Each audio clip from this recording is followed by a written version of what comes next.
Salt. Fella done me wrong. He's also a huge dork. I don't trust men who smile too much.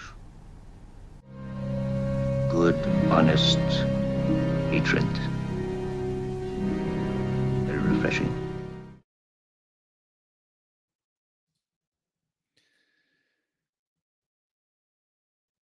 All right. So, good evening, good afternoon, good morning. I am not salty. We're not sure where he is, but where I do have obviously the ability to kick the stream off. We're going to go ahead with the show.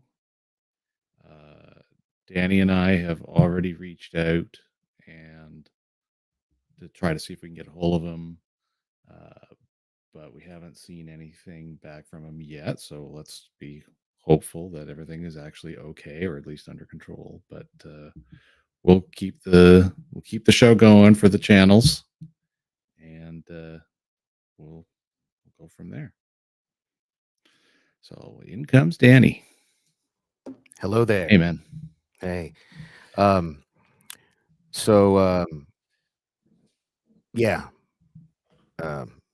Let's all just like pray he's okay and everything. And we're just being little worry warts because this is very uncharacteristic. Maybe he's just sleeping, because when he texted me this morning, I was asleep. So I get it. These things happen. We're old men.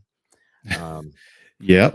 But I do want to say hi to Socks Bulletin. He's the only person in my chat because we do simul stream this. So hi, Socks. Thank you very much. If you want to join the real chat, which I know I keep selling myself short, but I don't want you to be bored in there. I just put the link in there for you, Socks, if you want to join us over on the Salty Trekker channel. That's where we have 14 people watching us right now. Thank you, everyone, for being here. Please hit that thumbs up for us. And let's start at the top. Let's see. I wouldn't be surprised if the very first person here was my mother. Let me check that theory. And it was. So, hey, Mom, a.k.a. Penny, for everyone else in the chat.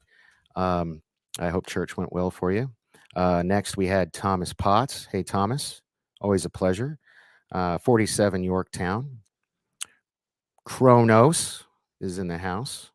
Hello, Kronos. And we got, let's see, Mercer, who... did you use Chat GPT to make this song for me, this Bad to the Bone themed song? I wouldn't be surprised, because my buddy made a rap on Chat GPT. He just told him his name and a couple things he wanted and kind of what tune, and it was hilarious. What? What? Is it a miracle? Oh my God! It's a Christmas miracle. Thank you, baby Jesus. Oh my God! It's a Christmas miracle. Oh my God. Mike, you can't do that to me, man. I'm a heart attack survivor. You scared the ever-living you-know-what out of me.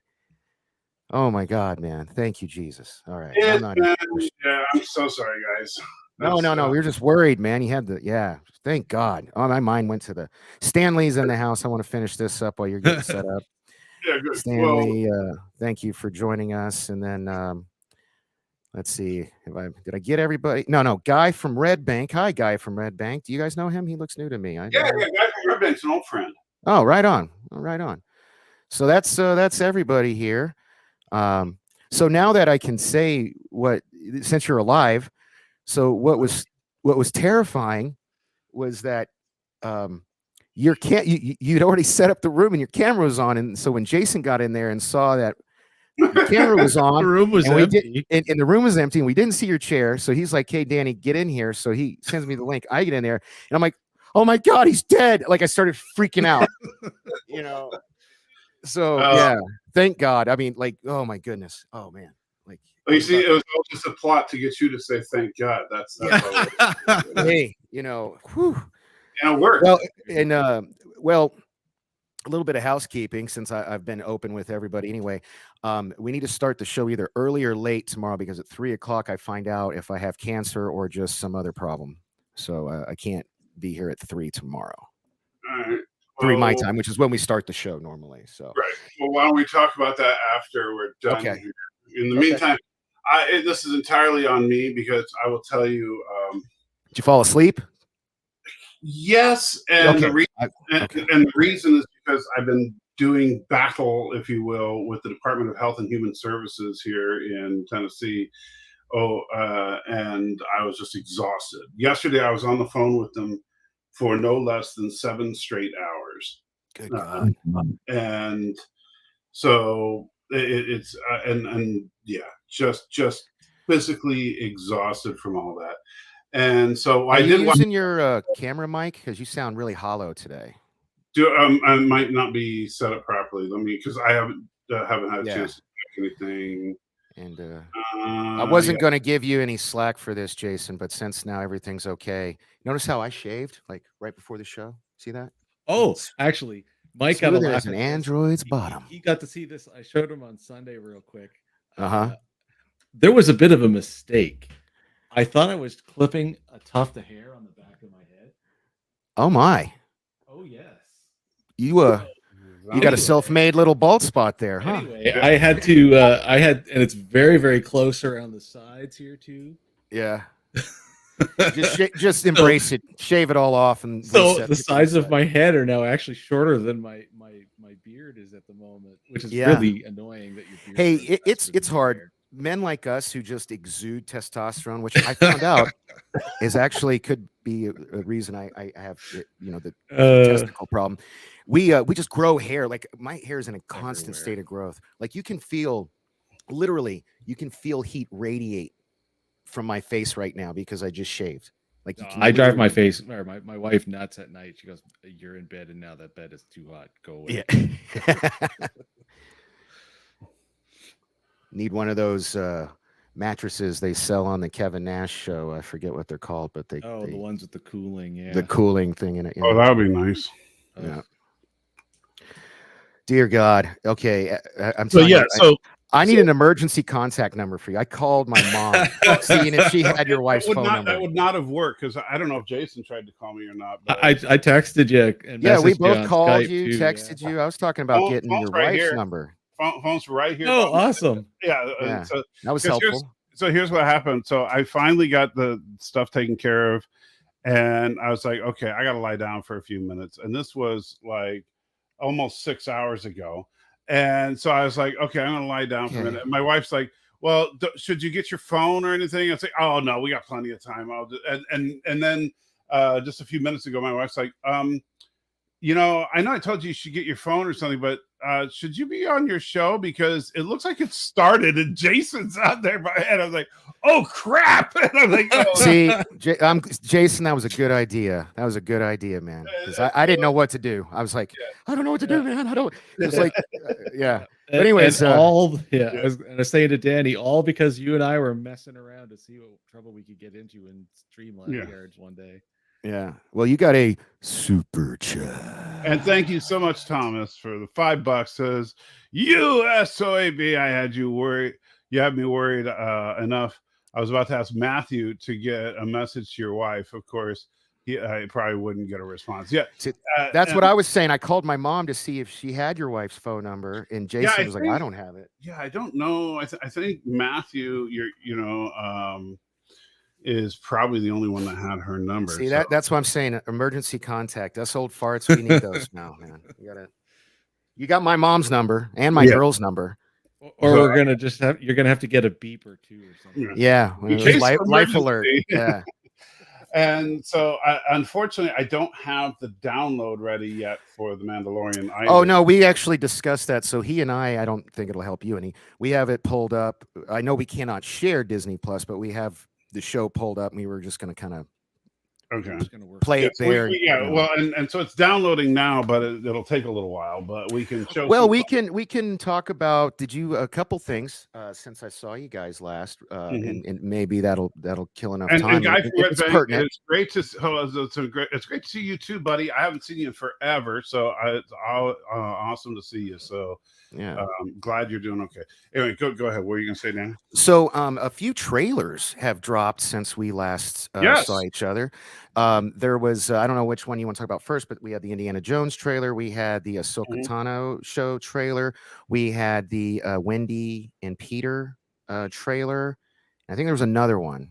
Oh, and the Marvels trailer. So we had like yeah, it was the Wendy the I Peter didn't see the Pan one Wendy and was Peter from a Pan couple trailer. weeks I did ago. not see dude. that.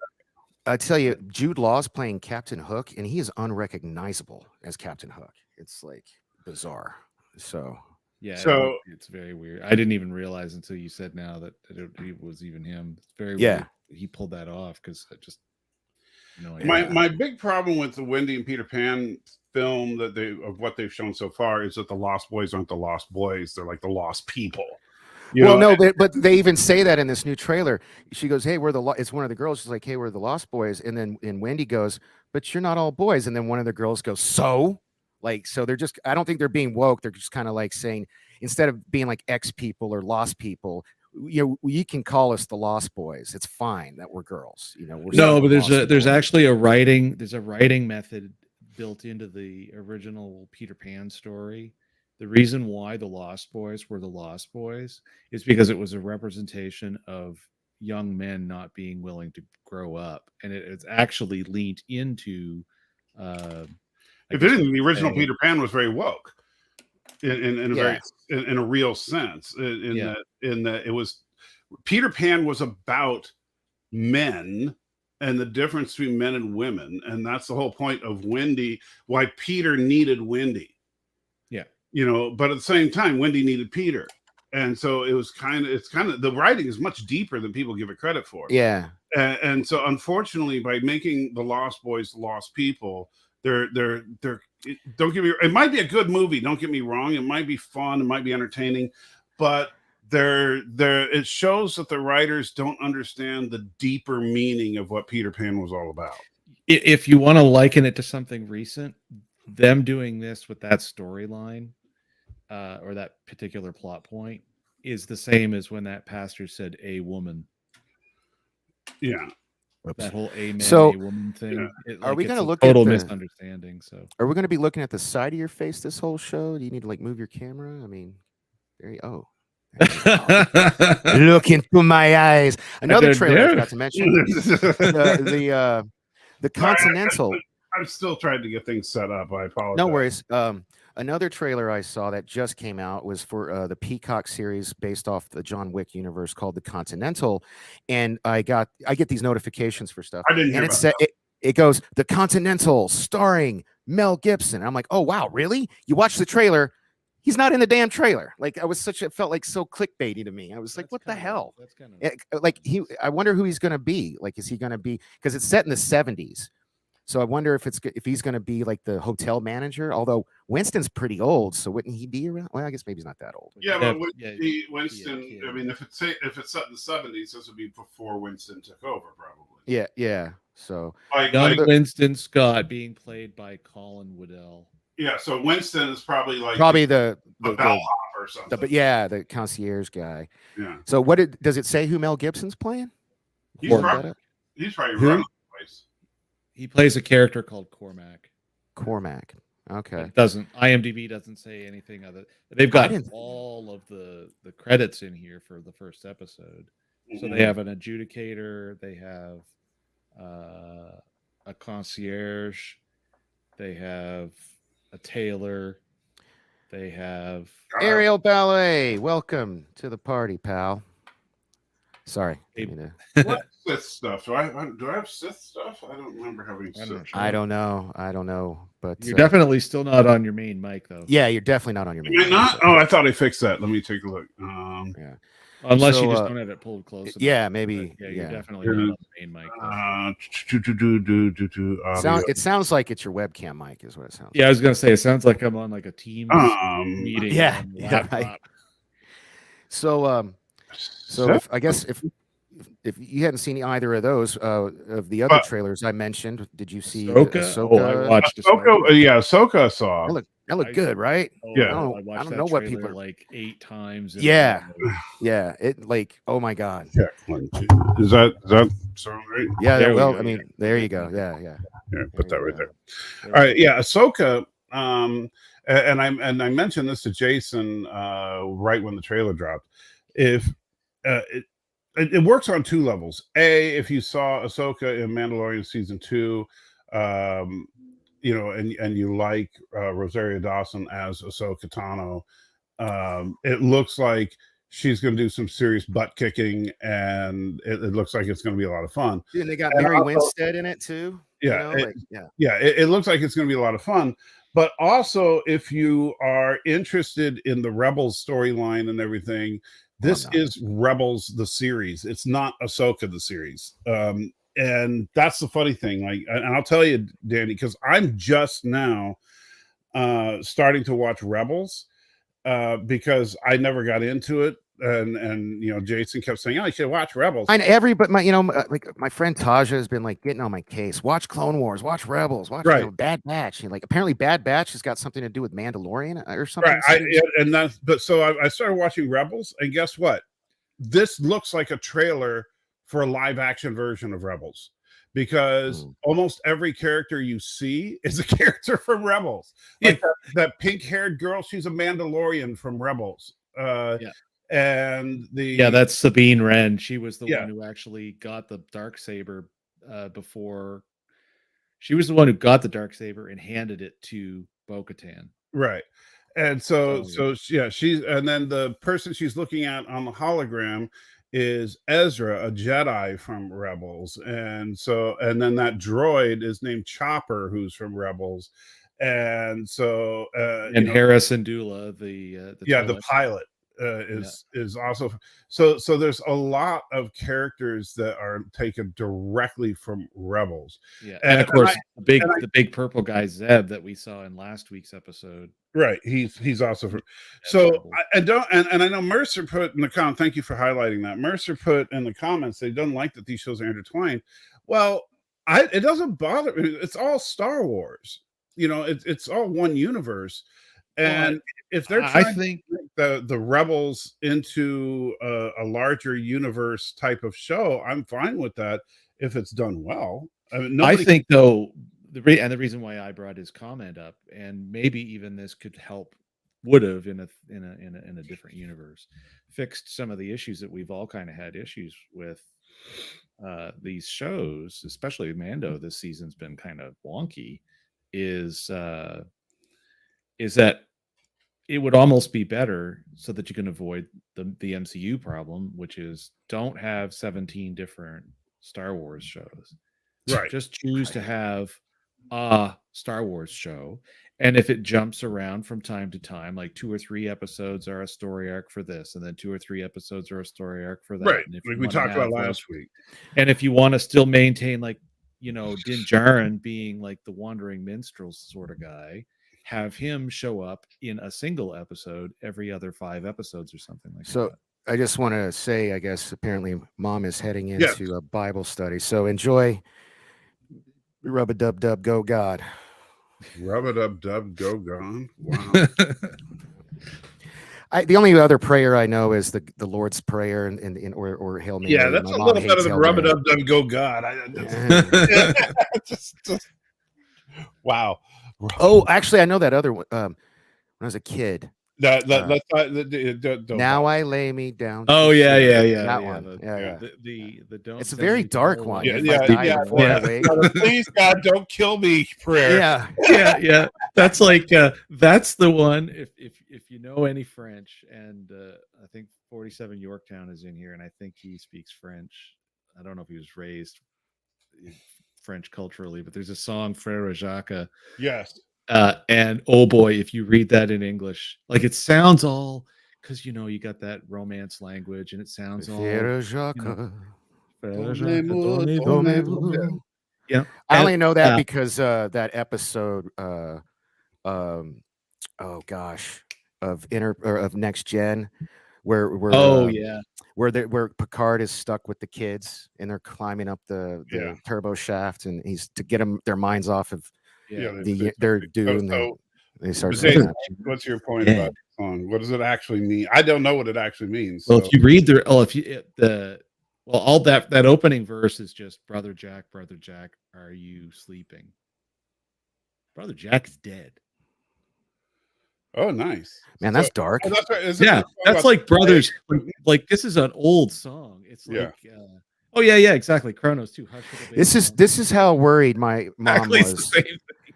This is how worried my mom was about you when I called her Yeah. for your wife's number. She goes, in the future, you should have his physical address so you can call emergency services to do a well check on an MS patient. I was like we were legit terrified, bro. So I am like, so Murphy's sorry. I want you to Murfreesboro know police, we care about you. So I appreciate that. I do. And yes. Little SWAT. Prozac, what's up, my buddy? Prozac's in the house. Hey, pros. I got swatted by the EMTs. Oh, man. But yeah. I think if they could do a nice run of a show that was just a show, so that it wouldn't have you worrying about what order to watch things in and when to watch things, it would fix a lot of issues. Because Right. I know when you and I were just talking when we were playing games on Saturday, I've checked out of the MCU because it's just Right. too much. And you're a jerk. Well, probably. Well, no, like for example, one of the other trailers I mentioned was the Marvels, and I never watched. Was it Miss Marvel series? Is that what's yeah, Miss Marvel. I got. I two never episodes watched that, in. so I'm like, like apparently I have to. I'll say it in a second, but apparently I have to watch that to understand the Marvels because of the girl Kamala. Surprise me. Yeah. Oh, anyway, and don't forget, you need to also watch. Oh yes. Go ahead. Super Ted. I thought you were going to say something else for a second, and I was like, "Wait a minute! This is a family show." And so that was Normal the cat. Thank you, Normal. It says, "I want Din's story. I want to know about him. Now he's a side character, and I gotta wait until when we do Mando movie for now. Yeah, I don't think he's a side character. I mean, I just think that." When we get into our hot takes, that's actually one of my big points I'm going to make in the hot take. But yeah, and I get what you're saying, Mercer. I do. But at the same time, I think and to kind of my problem was I think that when Jon Favreau came up with the concept for the Mandalorian, I think it was a 2-season story. And so, like, now they're like, well, what do we do with them now? Well, we'll get into that in a second. Do you want to talk about those other two trailers at all, or is your thing down? Yeah. So as far as the Marvels is concerned, I will tell you this. So I did watch the Captain Marvel series all the way. Yeah, you liked it. I mean, the Miss Marvel series. Yeah, I enjoyed Miss Marvel. I was surprised that I enjoyed Miss Marvel. I thought it was going to suck. And I was pleasantly surprised that I was able to enjoy the entire series. I don't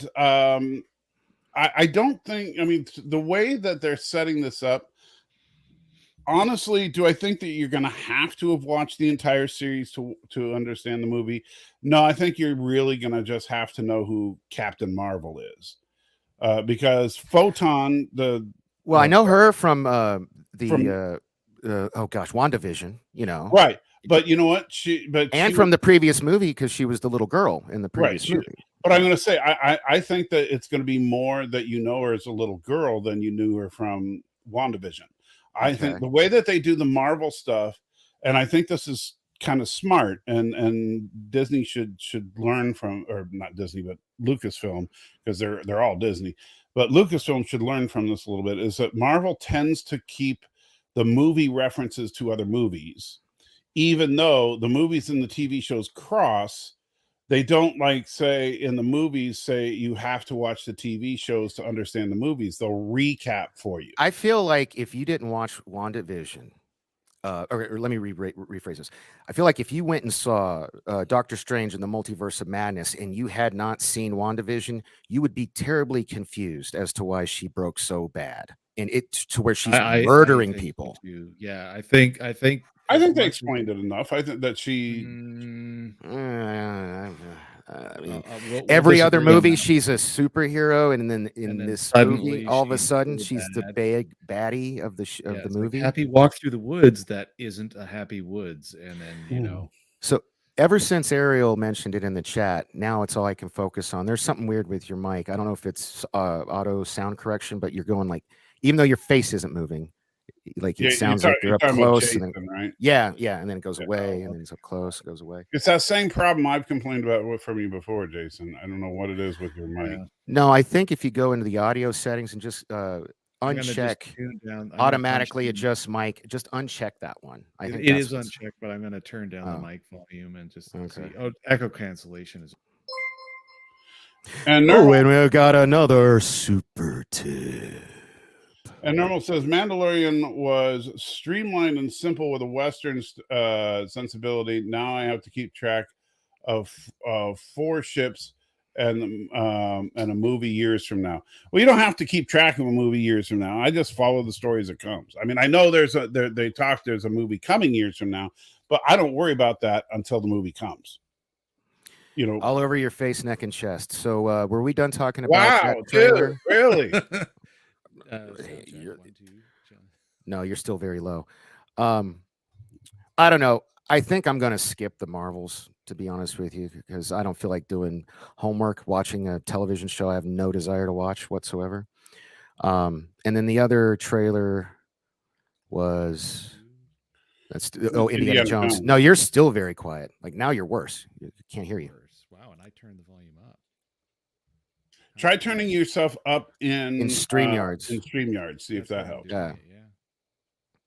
Well, then check your sound mixer on your computer if you've already tried that StreamYards thing. So, what did you think of the new Indy trailer? Indiana Jones. Okay, so is this the second trailer, or is this the third trailer? I think this is the third. Well, it's the second trailer. I think they had a teaser, a trailer, and then this is the last trailer before it comes out, I believe. Right. So it looks better than the other trailer, but it's still a movie that I didn't really want. You know what I mean? Totally. I don't. It definitely looks like an improvement. Like the first trailer just looked like a pile of hot garbage. Yeah. This trailer doesn't look like a pile of hot garbage, but it still looks like a movie that nobody asked for. It's just like, hey, guess what? We're gonna pull Indiana Jones from the dead, and granted, the de-aging tech looks great. It does. Young Harrison Ford looks like young Harrison Ford. I mean, I total props to the visual effects guys. But do I want to see another Indiana Jones film? And the answer is no. Look, the first 3 were perfect. I loved them. It was The Last Crusade was the perfect. I mean, they literally rode off into the sunset at the end of that movie. Right. And you know, to come back with a 4th movie like 30 years later just doesn't make sense to me. You know, just it's let it go, man. Let it go. Yeah. Those 3 are all we need. I don't understand Lucasfilm's obsession with that character, because Indiana Jones was a fun character but if you're going to do more Indiana Jones, then what's Kronos talking about? What's better than Crystal Skull? What is Crystal Skull? What are you talking about? Crystal Skull was the last Indiana Jones movie. No, The Last Crusade was the last Indiana Jones movie. Exactly. Yeah. How's the sound? You got to say more than how's the sound. How's the sound now? Is Very it better muted. now? Better now. No. Better now. You're quiet. How about now? No. Yes. Say something. Check 1, 2, 3. Hey, it's super loud, but I'll take that over super quiet. How about check 1, 2, 3? Please pack up your baggage. Please pack up your baggage. You actually sound like an airport announcer right now. The red zone is for loading and unloading of passengers only. Please, Daniel Ballard, please see the concierge. I think you sound fine. I think you sound excellent. Much. Okay, is that better? Okay, excellent. Very yeah, because good. I can always turn it down.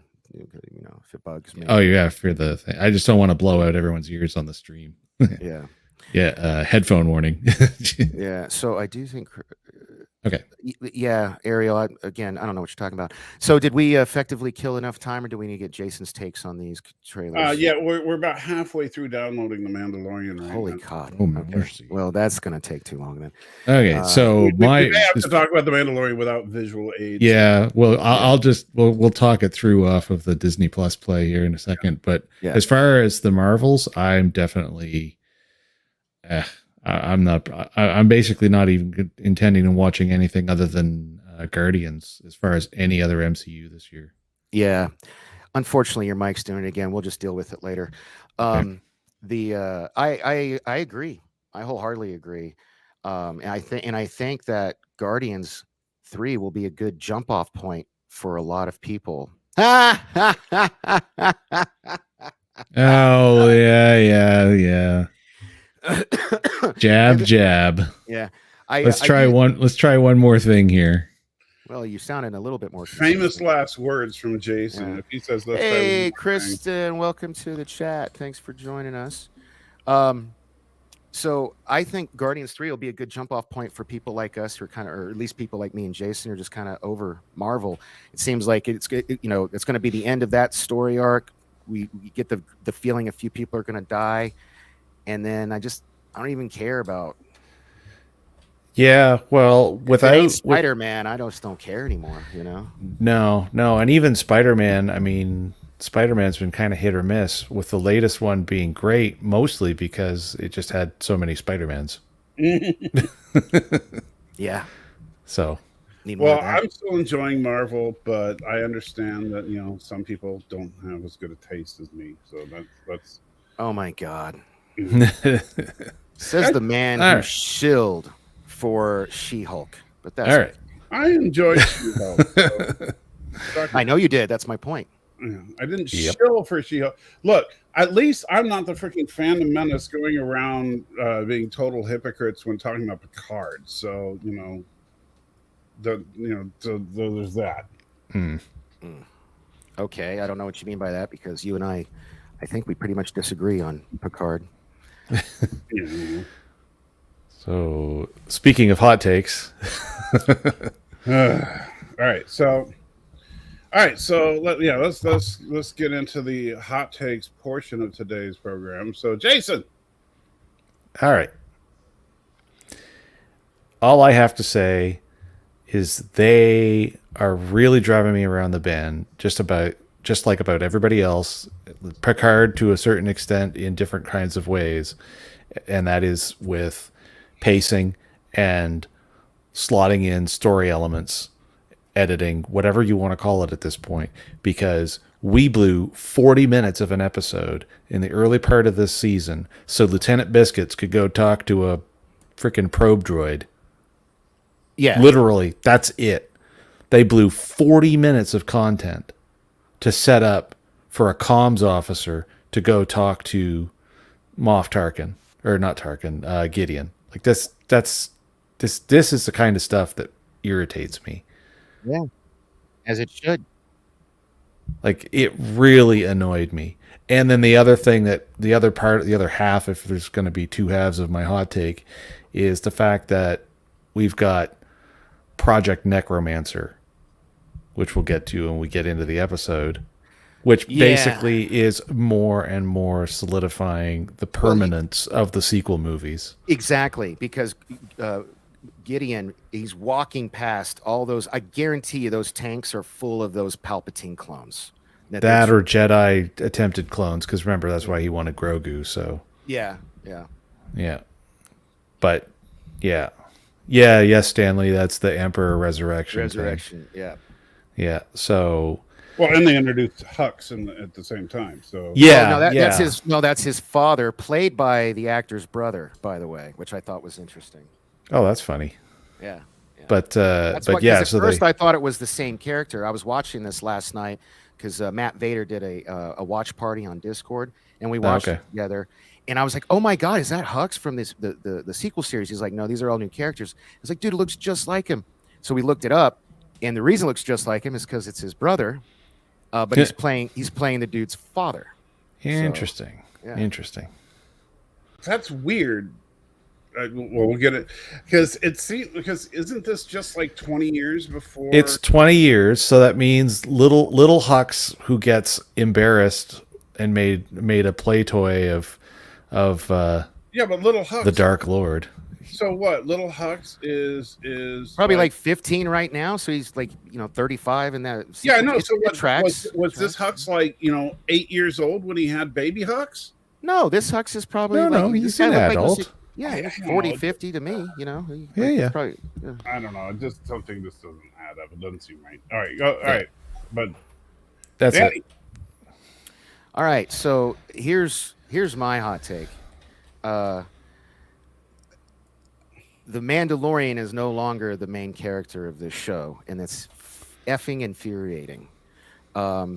And as you saw from my thumbnail, I don't know if Mike actually got to oh, see you it or actually not. sent a thumbnail? I actually did figure And out how to set it. and he uploaded it for me. No thanks to you. Yeah.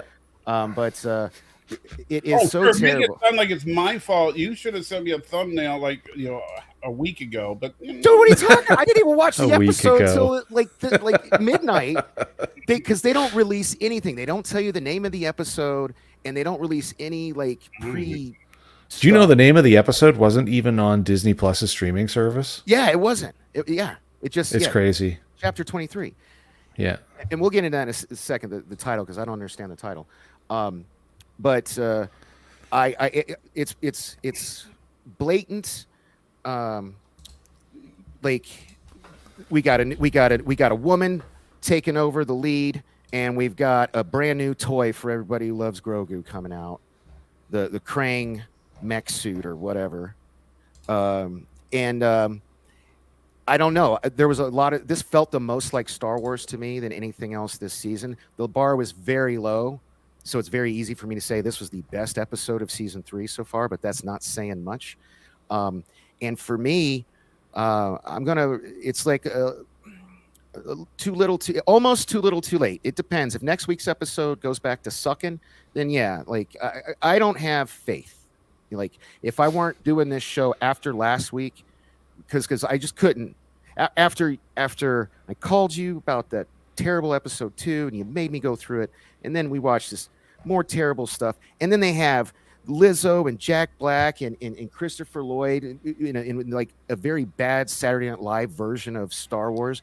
I wouldn't be watching this anymore, even though this was objectively or subjectively, whichever, a good episode, but I don't like to see where this is going. I don't like so that's my hot take. So,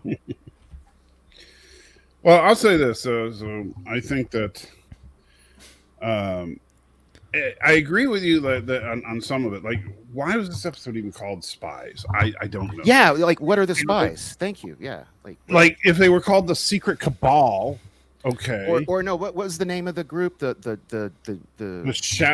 Council of Shadows or something. The Shadow Council. Yeah. Like it should have been called that. That would have made more sense. Well, who were the spies? Who were the spies? The two, normally the name is supposed to be able to refer to two people or two groups of people. And in this case, the only spy is Biscuits. That's it. Right. But Biscuits wasn't even a central figure in the episode. It was the episode, like the first 2 minutes. That was it. Right. No, which is exactly why that was my hot take. Yeah. Right. And so, like, Ariel, why you got to pour salt in the wound, Ariel? Why you got to remind? No wrestle talk on this show. Come on, he doesn't want to, and I don't want Yeah. So I'm not thrilled by the episode title being Spies, and there's nothing to do with spies really.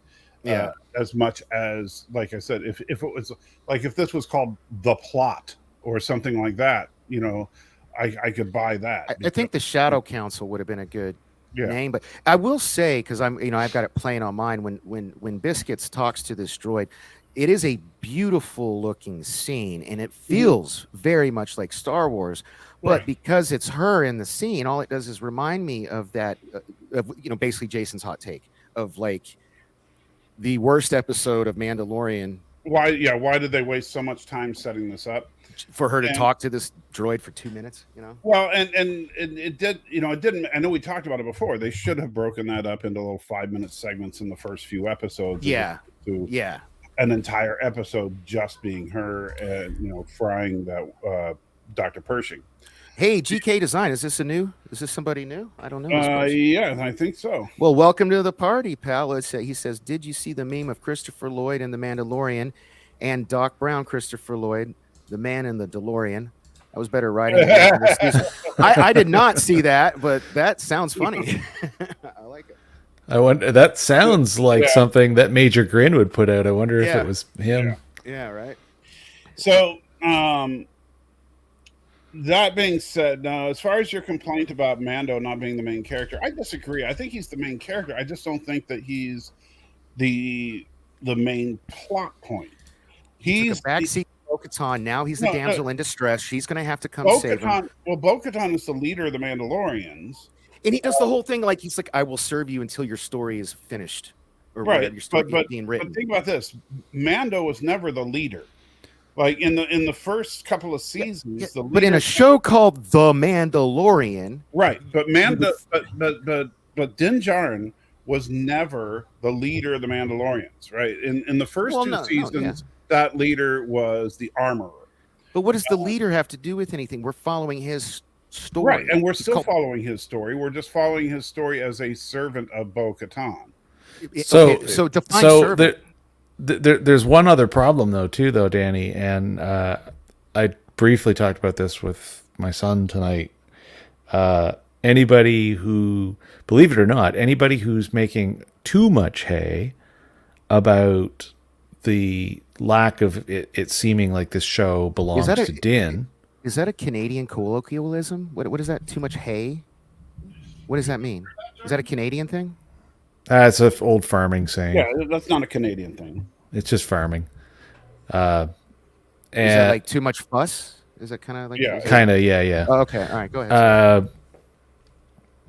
Learn something new every day. The minute that we got the Darksaber show up in Moff Gideon's hands at the end of episode 1 or season 1 season finale, Yeah, that was it. The writing was on the wall.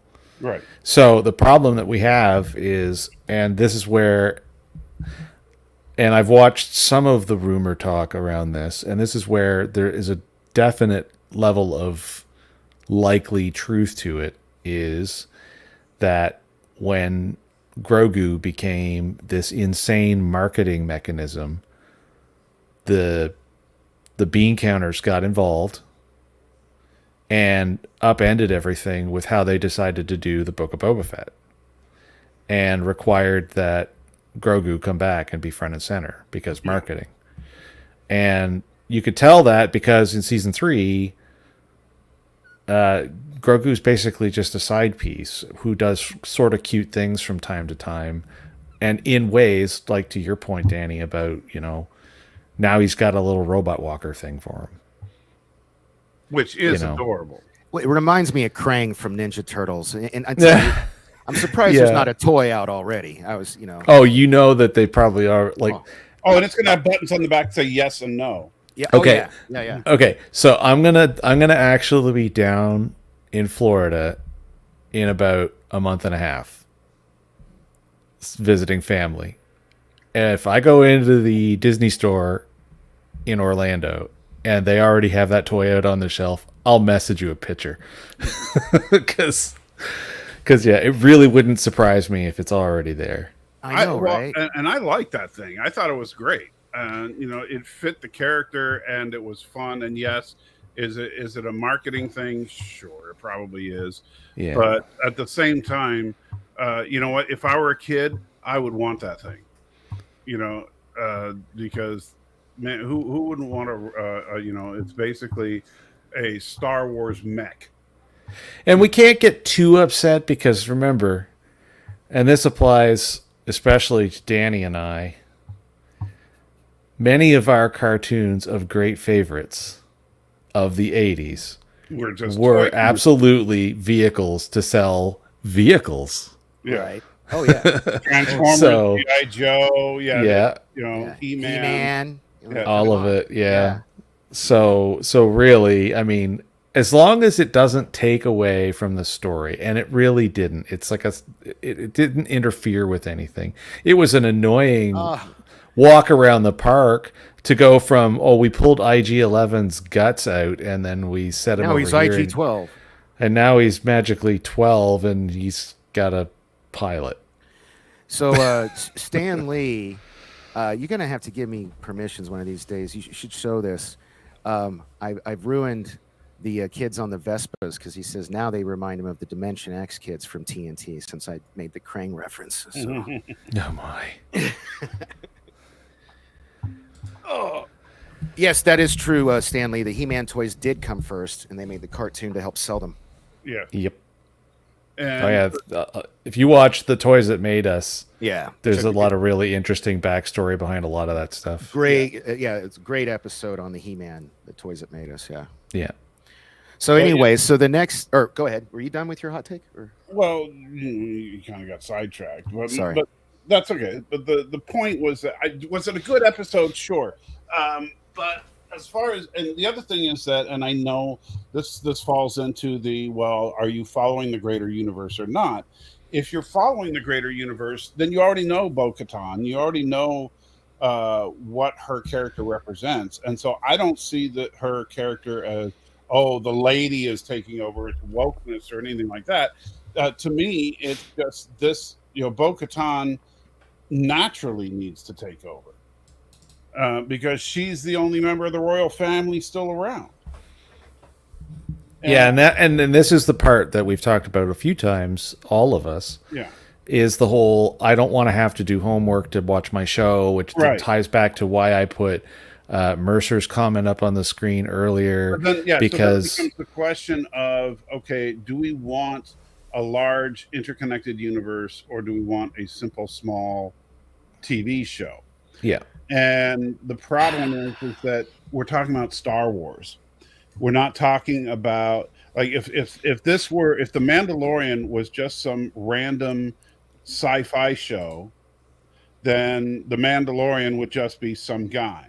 But we're talking about a part of Star Wars, about existing lore. The Mandalorians have been around, all the way back to the beginning. In the original cut of Star Wars from 1977, there was a Mandalorian there.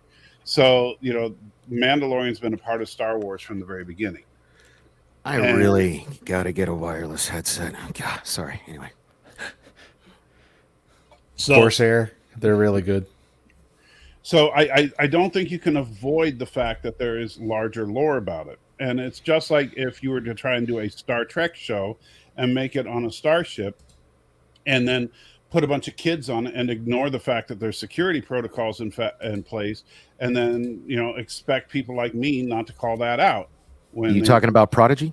No, not at all. Of course I'm talking about Prodigy. Only a little bit. Yeah.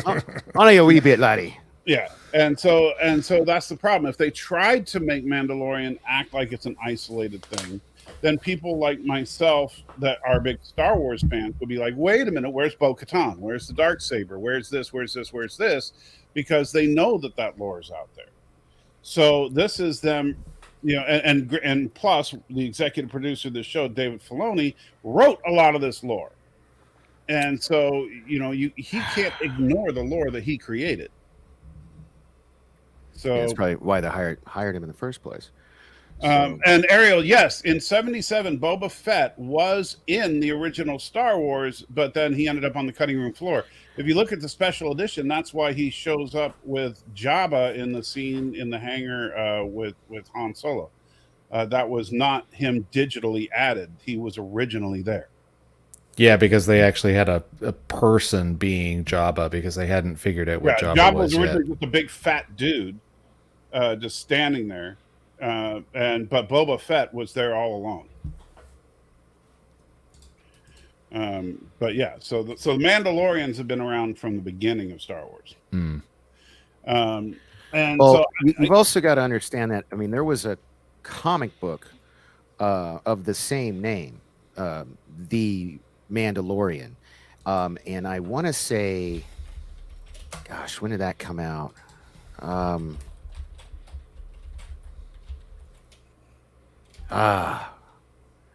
Jason, you're better at looking that stuff up than me. I'm already. It was back on when it. it was back when comics were 40 cents. So I mean, this was probably in the 70s. So it was a Marvel comic then. Yeah, it was a Marvel comic. Yeah. Film, television, literature. All right. Star Wars number 68. The Search Begins, which describes super commandos, the official protectors of the planet Mandalore. And then, yeah, there's a... So they were called Super Commandos. Yeah, well, the old classic, they got to figure out what they're going to really call them. It's, Yeah. you know...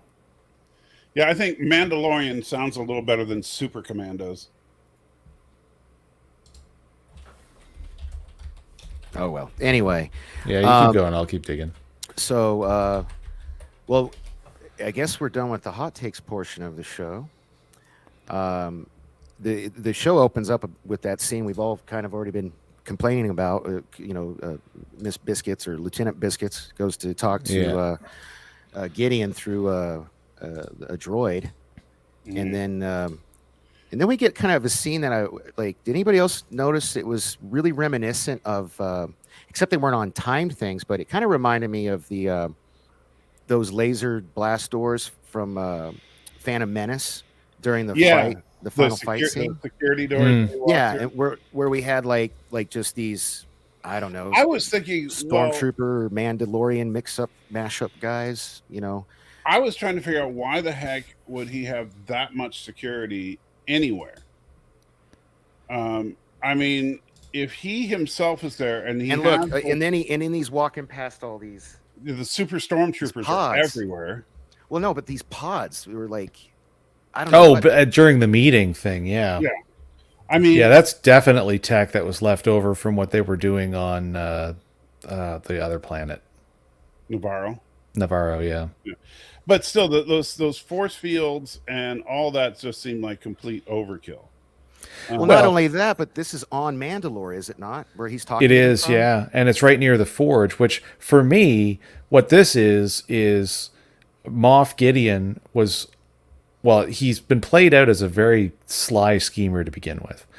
I would suggest that he's been planning and plotting since before the Battle of Yavin, and that everything he pulled off, getting his hands on the Darksaber and tricking Bo-Katan and everything else that we're going to end up talking about again, that was long in the plan. And he started the rumors about everything that was wrong with Mandalore after the Empire bombed it, but it was all done so as to make sure that he could go there and have a secret base.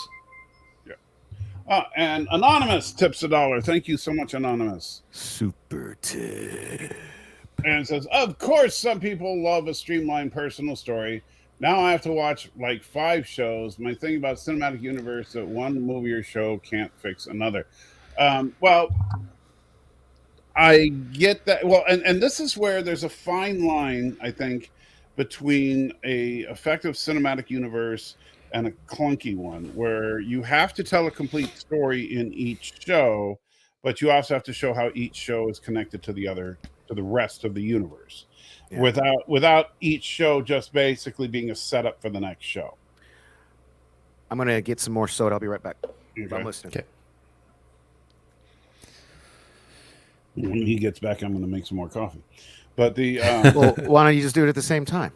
Because then Jason's going to be sitting there by himself, and Okay. I'll just sit here and smile too much. I can do that. And whose phone is ringing? That would be me. Actually, if you want to go make coffee, we'll just make this an all the way around break. I'll answer the phone. Yeah, then we'll have the greatest show ever. Just like 3 blank screens. Oh Lordy. So yeah, I think that I get what you're saying, Mercer. I'm assuming that's you, Mercer. But it is a fine line to walk. That you have to be very, very careful about whether or not you're going to make your show dependent upon the rest of the universe, just a setup for the rest of the universe, or just a story that happens to take place within a larger narrative. And that's where things, where you're trying to shoot for. And turn on the AC in here, it's getting a little warm. So now I'm all by myself. I guess kind of the opposite of the beginning of the show where I was the one missing. So hey, I guess turn about. Hey, what happened to Jason? Oh, Jason got a phone call. See? Okay. Yeah, well, I'm back. I was quick. I just grabbed the cans and I'm just going to pour them here. So yeah. So yeah, I was like stalling while Jason. Well, no worries. I mean, we can talk a little bit more about like this Imperial Shadow Council, and that's what the episode should have been called. the Imperial Yeah, Shadow if it was called like the Shadow Council or just even just the Shadow or Council. the Shadows, But or something. We like get a that. little bit more of in this scene. We get a little bit more of a peek at Admiral Thrawn, because not just that, but that there's doubt within the Imperial hierarchy that Admiral Thrawn's even coming.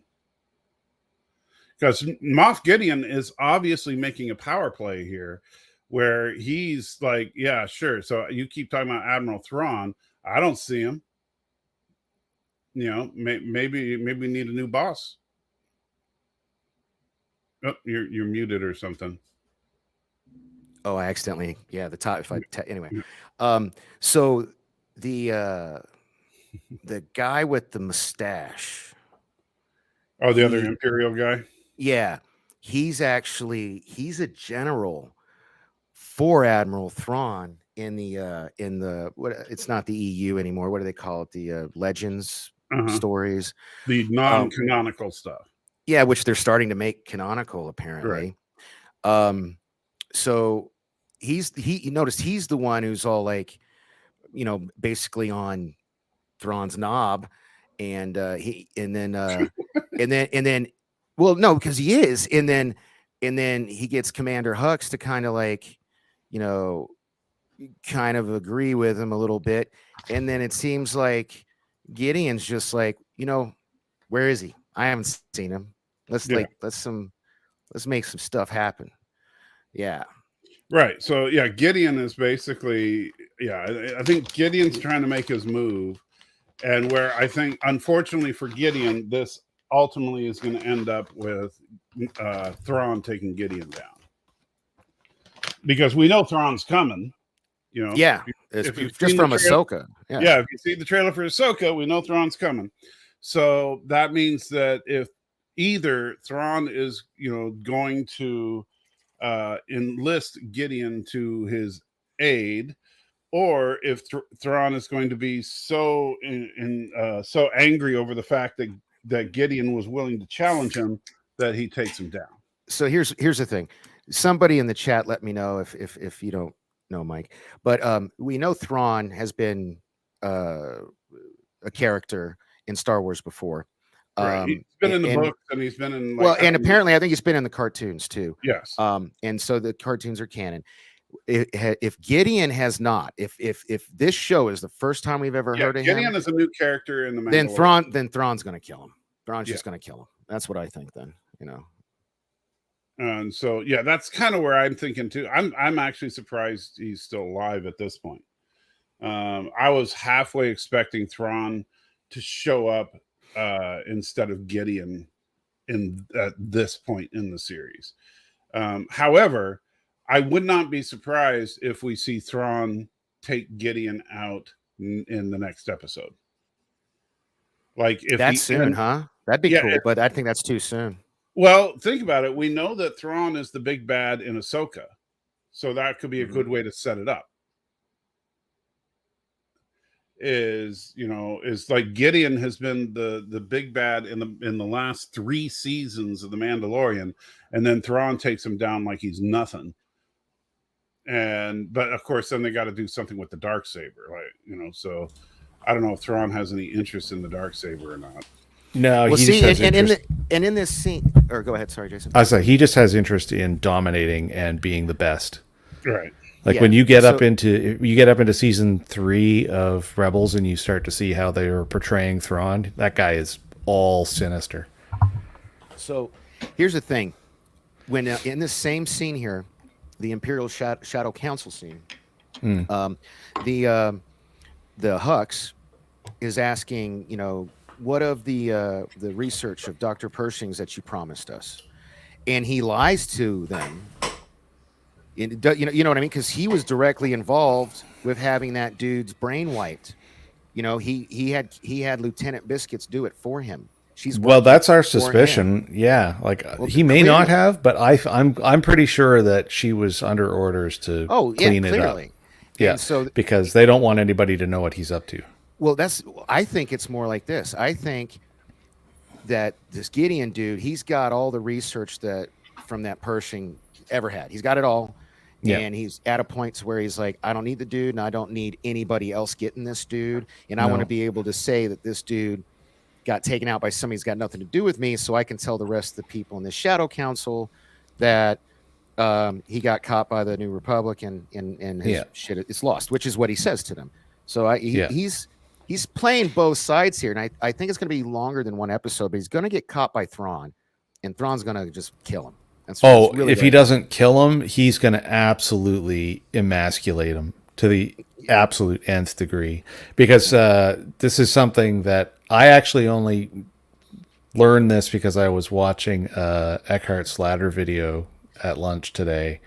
One of the Imperials at the meeting, Pelion, which is the older guy with the goatee, and it was all gray and the goatee beard, and he was the guy who was really talking about, Thrawn. Oh, that's who I'm talking about. He becomes Thrawn's general in the. He is Thrawn's right hand man. Yeah. In every form of content that's ever been produced, basically, and he is actually name dropped in Rebels.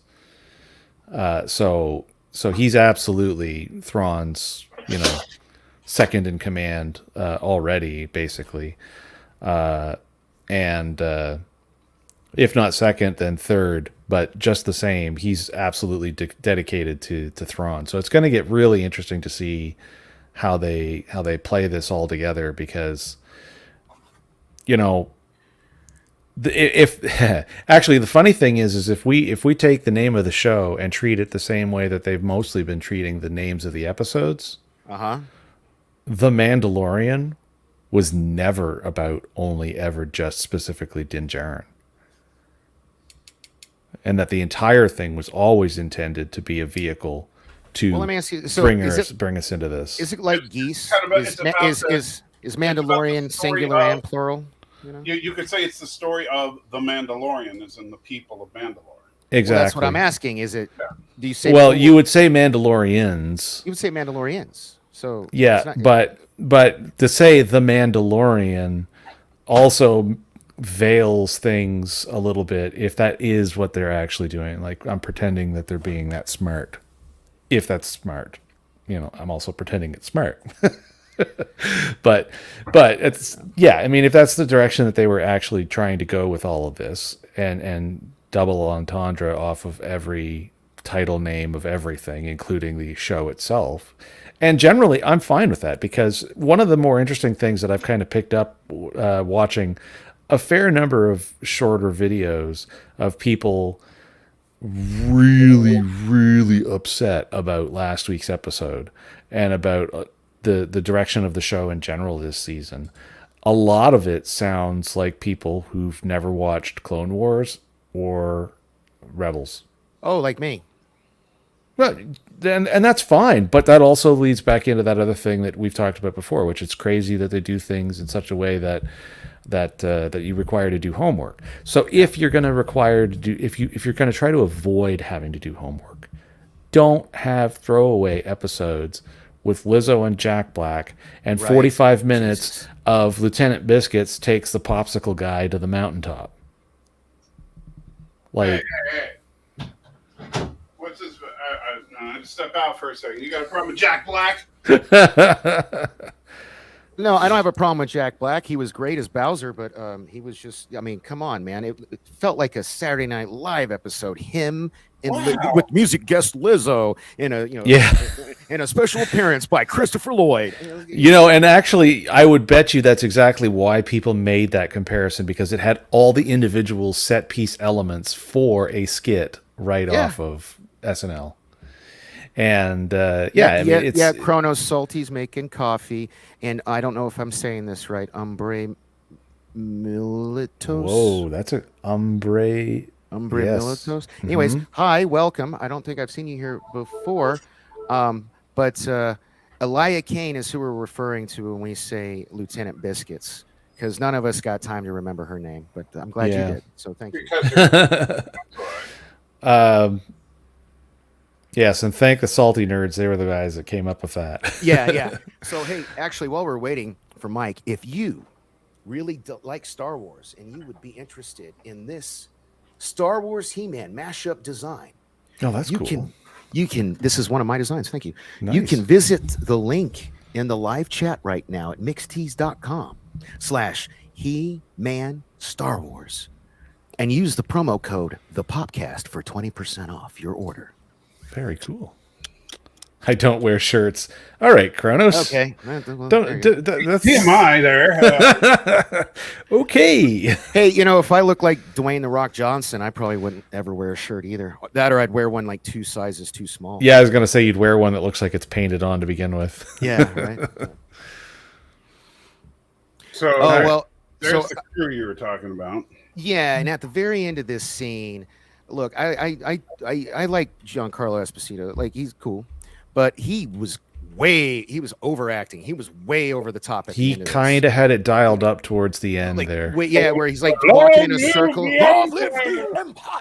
But like, it was, I don't know, it was a little over the top for me. That was something I wanted to mention. Yeah, he should have, not to cross the streams too hard or anything, but he should have put a little bit of Pollo Loco into his into his character here. Like, I forget the character's name from Breaking Bad, but he should have put a little bit of that in there, and it would have been a little bit more interesting because he's supposed to be, a bit of a malevolent force. Right. So Not cheerleader guy. I think him getting overly emotional there was a bit of a character break because I like the fact that he's always under control. He was just really over the top. Yeah, this was the only time we've ever seen him just break out in raw emotion. Thank you, Umbre. And so I didn't care for that Long Live the Empire. I liked his overall performance here. But Gustavo Fring, I was actually looking it up. Thank you. Mm-hmm. But yeah, that one scene where that one line when he starts yelling "Long Live the Empire," I was like, that doesn't feel like Moff Gideon at all. Yeah, it does. Yeah, just that didn't feel right. No, if he had said it more with a bit of a snark to it. Yeah, like "Long Live the Empire." That's how he would have said it. But speaking of Gustavo Fring, later in the episode, we get Skinny Pete from that same show, Breaking Bad. Did we? Bad, Yeah. He's one of the Ragdalorians. I mean, Mandalorians. Oh, really? that were on the planet. When we get there, I'll point them out. Okay. Yeah. Anyway, so we're back on Navarro. So it took almost 10 minutes to get to the title card, didn't it? Yeah. It was a chunk of time before they That's got not us all to that this. unusual for this show, though, to be honest. No, they jump around a lot with that. Yeah. Yeah. And hey, Gavin Blackburn, what's up, man? Hey, Gavin. And so we get a scene that was familiar in that this is the second time this happened this season, where everybody in the city is like, "Oh crap! Here comes a giant ship." And when you first see it, it looks like, Moff Gideon has come to town and he's going to blow. Yeah, I thought for a second we were going to get our explanation for the chaos on Concordia from a few episodes ago. Yeah, well, they'd need a better writer than ChatGPT for that to happen. Wow, dude. Anyway, so this is one of those scenes. Keely Chow, what's up? Thank you for joining us. This is one of those scenes that, on the one hand, I think it's very effective. On the other hand, I think that it has this Star Wars scale issue that they tend to have. How big is that light cruiser supposed to be? They're big. An Architon's light cruiser is quite large. Yeah. When it lands, though, are you not coming back on camera, Mike? I'm sorry, I forgot to turn my camera. To Mike's point, when it lands, and I hope you pause it at the right scene, it looks like, I don't know, it seemed off to me. It looked like it was landing on so it has 2 ships flanking it, and I get what they were trying to do, but it looked like it would have crushed those ships, and then it cuts away really soon after. Gavin Blackburn's got I've never done this one, super sticker. So thank you, Gavin, for the 99 pence, my friend. I truly appreciate it. And yes, So don't get me wrong. I think that cruiser is really cool. And I think it's much better to have these light cruisers than to have Star Destroyers, because Star Destroyers are just overkill. Yeah. So Architens are 1,000 feet long. Okay. So it basically is a Nimitz just pulled up over your house. Yeah, good lord. And so when I'm watching this with Vader last night, you know what he says? Like, you know what his first comment? He was like, "Wow, that's a lot of paint." Yeah.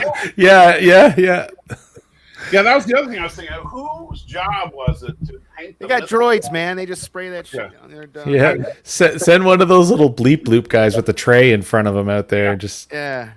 Yeah, it's like, okay, we want a mythosaur life size painted on the bottom of our ship. Oh, guy from Red Bank. Yeah, you're right. Let me practice. Super sticker. Anyway. There's a nice shot of the mythosaur picture there. Yeah, that's that's where Vader goes. Man, that's a lot of paint. I was Well, like, really? think about it.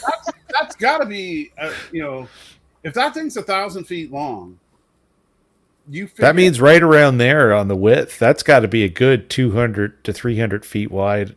Yeah, that's enough paint to paint at least, a couple of dozen houses. So Who says it's paint? They got like the droids. They just like yeah, maybe it's like the magic stuff. paint sticks they use in the Expanse, where they just the graffiti's like it's like a hand wave and there's graffiti on the wall. Yeah, that's just insane. So, but I it didn't bother me any. I like how the droid is all anxious and worried, and this dude, he's just Carl Weathers is just like chill. He's like, yeah, I brought him here because Carl, I got to give him credit. At this point, he's seen the honorable behavior of the Mandalorians, and he fully trusts them. And so I like. Oh, Stan Lee says they use the blood of Imperial enemies for the paint. So. Oh, well, that makes sense. Wow. They just throw them against the hull and they splat. And since there's so many of them from a distance, it looks like a nice clean pattern. They have a stencil. They put a stencil on it and then just launch okay. Just throw all the bodies at it. Yeah. Do it in space so they could just use inertia. Yeah. It's the Kurogan painting method. No, I like that the Grief, as now has full confidence and trust in the Mandalorians. That it's not, we're not trying to get something where, like, to make false drama. He's like, can we really trust them? It's not some, to me, I always hated that in like the cheap, easy writing to do here would be for Grief to be incredibly nervous about the fact that there's a giant Mandalorian cruiser there. Yeah. And instead he's like, get me my finest bottle of booze and let me take it out to them. Yeah. So I kind of like that. Yeah. I also really like the armor basically easing the tension as the two sides. With the clang. Yeah, it's like, okay, Yeah. boys, everybody settle down. 'Cause I was starting to think, like, they start here in a second when they're just like having their standoff right before she does that. Yeah, like, and where oh. she's a princess, like, you literally could have been Royal Rumble here in a second. Yeah. But that was wrestling reference of the day. but that was a great little moment where she's just like, okay, let's welcome them and prepare a feast. Yeah. And of course, because of the strict code of honor, they're just like, this is the way, let's do it. They no questions asked. Yeah. And they just make it happen. And that's, that was awesome. And I want that bottle so bad. That's a pretty nifty looking bottle. Yeah. I like how he's like, you might want to wait to crack this open until it's just a couple of you, because it's good stuff. Or however he worded it, but that was essentially it. Yeah. Yeah. Yeah, it's like, this is from the Central Systems Coruscant. Hide it. Yeah. It's good shit. Now, back when the fleet came in to land over the That's the Klingon Coven blood, Arabic. Anyway, sorry. That the other thing that's crazy from what fun we could see in the space fight we know is coming in the next episode. Yeah. Is there are 4 of those Gazanti class ships, those smaller, tanky looking ships. Mhm. There's 4 of those in that fleet, and I have yet to stop and properly count. But there's a lot more of those Gauntlet fighter transports than I thought we were going to see. Because they really only showed us a slice of that fleet when we had that shot from last week's episode. Yeah. Like they have a lot more ships there than The Mandalorian. yeah, like the Mando fleet is way bigger. Like what we're seeing Is now it in though? this. Because he asked for 4 bombers, right? Like that's a lot. No, he asked for 3 of the Praetorian guards, and then he just said reinforcements for his interceptors. Yeah, TIE Yeah, but- advanced But plus he asked TIE for a bombers. specific number of the bigger ships. In that No, scene. I don't think he asked for bigger ships, did he? I think the only specific number was the guards. Yeah, I- I'll turn yeah, on. I'll turn on. bombers. I remember it was like, I want to say it was 4 bombers. Because he was like, he was rattling off the stuff that he wanted, and the Polarian, I think, was like, no, and then the other guy Hux was like, yeah. So it's like already like lines being drawn there with Gideon. Right. And Yeah, I'll go through with the subtitles on. I'll find it. Colonel says those Mandalorian starfighters are sexy. Prove me wrong. No, I think.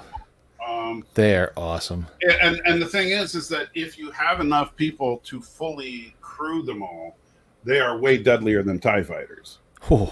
Because you got basically they're like more maneuverable versions of the Millennium Falcon, right? Because you have a full flight crew, so you've got someone that can man, defensive systems as well as shields and engines and yeah, that's what I'm saying. So if you have a full crew on one, so you have someone handling the guns, you have someone handling the shields, and you have a pilot versus a TIE fighter that just has the one person, that TIE fighter is going down. Yeah. And so, because these things are almost as maneuverable as a TIE fighter, not quite, but because they're almost as maneuverable as a fighter, and they've got guns on a turret, a fighter just can't fight that thing. And shields. Yes. Yeah. And they've got a bunch of those things. And this is the real weakness of Star Wars ships, by the way. And like if you were to try and come up with, trying to do a battle plan in Star Wars tech, remember, Star Wars capital ships are insanely dependent on fighters for their defense. They are, yeah. And it was only the kind of vessels he wanted. The only thing that were by number were the Praetorians.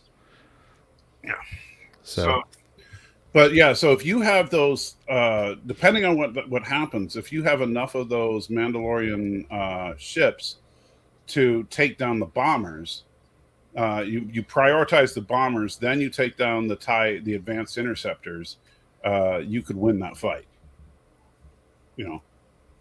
But we'll see what happens next episode. Thomas is trying to start a fight in the comments. Oh, what do you say? Imperial ships are much better than Rebel scum. Well, they are cooler looking. I'm not going to lie. I think TIE fighters are way cooler looking than X-Wings. Well, and whoever came up with the design for the Architon's light cruiser, that's a pretty cool looking ship.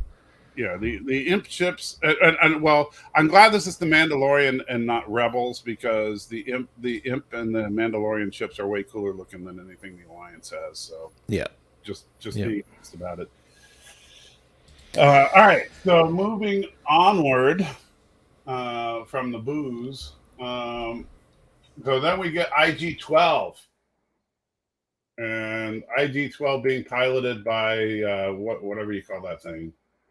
And I got to so both me and the wife got a chuckle out of this Muppet thing hopping out. And well, that's the same thing from the sequel trilogy that got erased C-3PO's memories or whatever. Yes. Yeah. From Rise of Skywalker. Same species, yeah. Yeah, same species. Yeah. Except used better, I think, in The Mandalorian than in Rise of Skywalker. Yeah.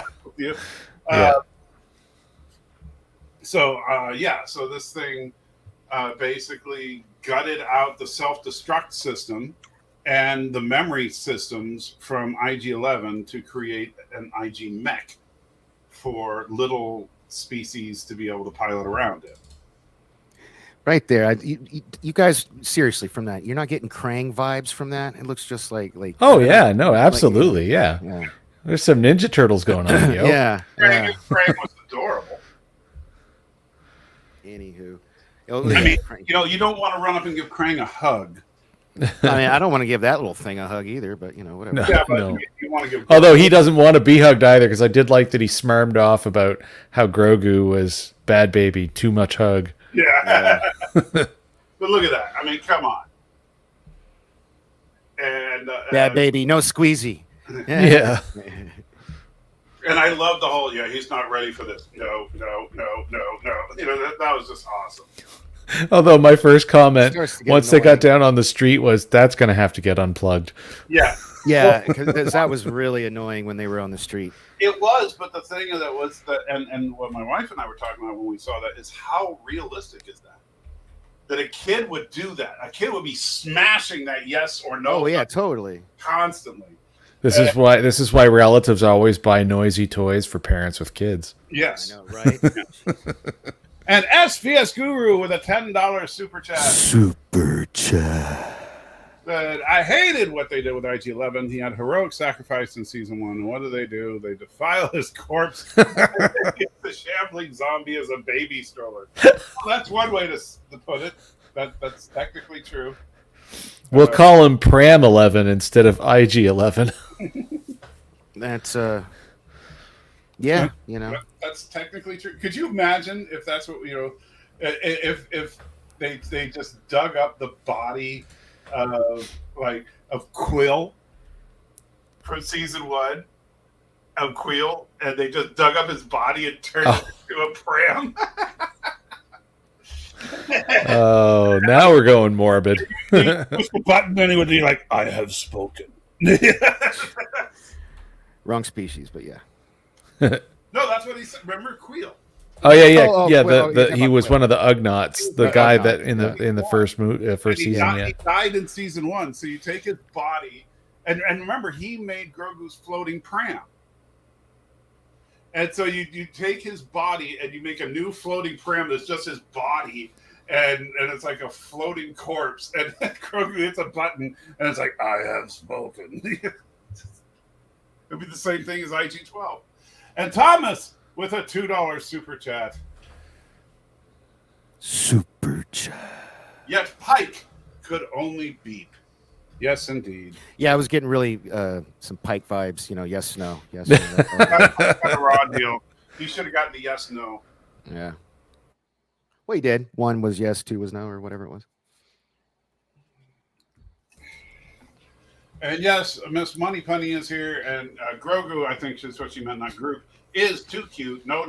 Yes. That was so freaking adorable.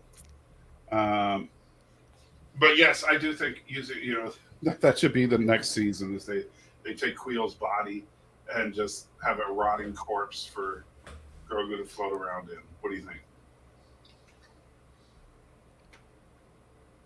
Well, if we were talking about a different kind of show, yeah, I mean, because something I should have brought this up in my hot takes. Something that I do appreciate about Mandalorian, in contrast to something like Picard, is this is something I can very much watch with my kids. This is more for family, which is what it's so weird. It's like that's what Star Trek is supposed to be like, and it's not. So that was something I was going to mention about this. In spite of all my complaints, it still doesn't cross the line.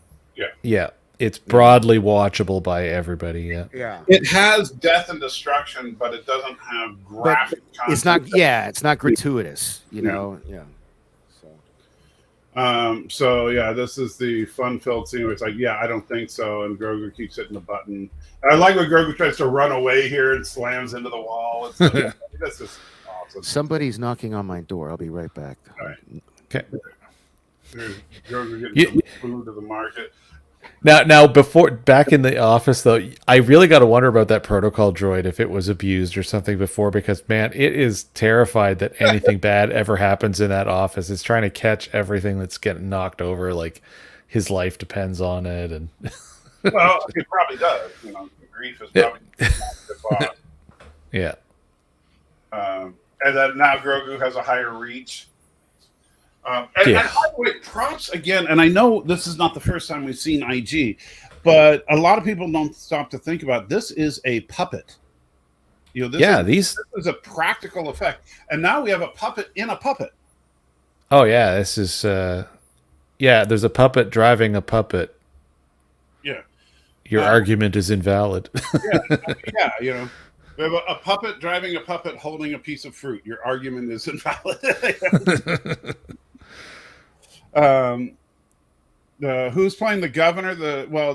If you're talking about the Grief, that is Carl Weathers, aka Apollo Creed. But yeah, I mean that's something that people don't give this show enough credit for is its use of practical effects. And that's really, although I gotta say, and we were talking about this while watching the show,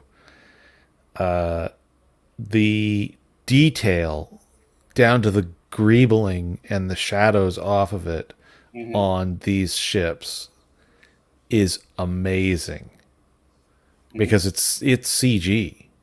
Right, and that's the thing. Like when they put money into CG, they do it well. When they put money into practical, they do it well, and they look seamless. Like IG-11 here in this close-up shot of him looks like he's in the same universe as those ex-Imperial cruisers. They have absolutely been nailing the production quality on this show. Yeah. All the way, right? Just all the way. Right. Yeah. Say what you want about it if you don't like the story or whatever. I get that, but yeah, you cannot deny that this is a beautiful show. No, you can't even play like the grumble about why are we always in the wrong 10 forward. Like there's a variety of places they go. Yes, there's and everywhere they go looks and feels like a real part of this universe. It doesn't look like they're on a soundstage somewhere, even though most of what they're filming is on a soundstage. In a lot of cases, and some of the materials are probably reused, but the way they've got it all set up for another shot is you can't tell. It's done extremely well. Or at least I should say, it's not that you can't tell; it's that it seems consistent, so it's fine. Your eye just ignores it. And they finally improved their budget for extras this episode. Yeah, they definitely got a whole lot more Mando people here than there were town survivors in the previous episode. Yeah, I'm very glad that they managed to get a few more extras because that was really, really annoying. And so now we have Bo-Katan giving her Picard speech about what they need. They need volunteers from both tribes to go to land on Mandalore and establish a safe zone around the Great Forge. Since there's no communications between the ground and orbit, we have to basically establish a perimeter and all that, and then we can start establishing regular communications going up and down. Makes sense. But of course, in rule number 1, nothing is going to go according to plan. We already know that. Yeah. Every plan is only.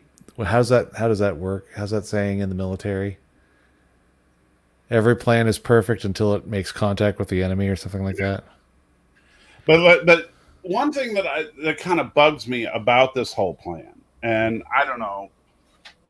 I'm sure it's just me being stupid, but it seems like, okay, these people are from Mandalore, right? Like a lot of them were like Bo-Katan in particular lived on Mandalore most of her life.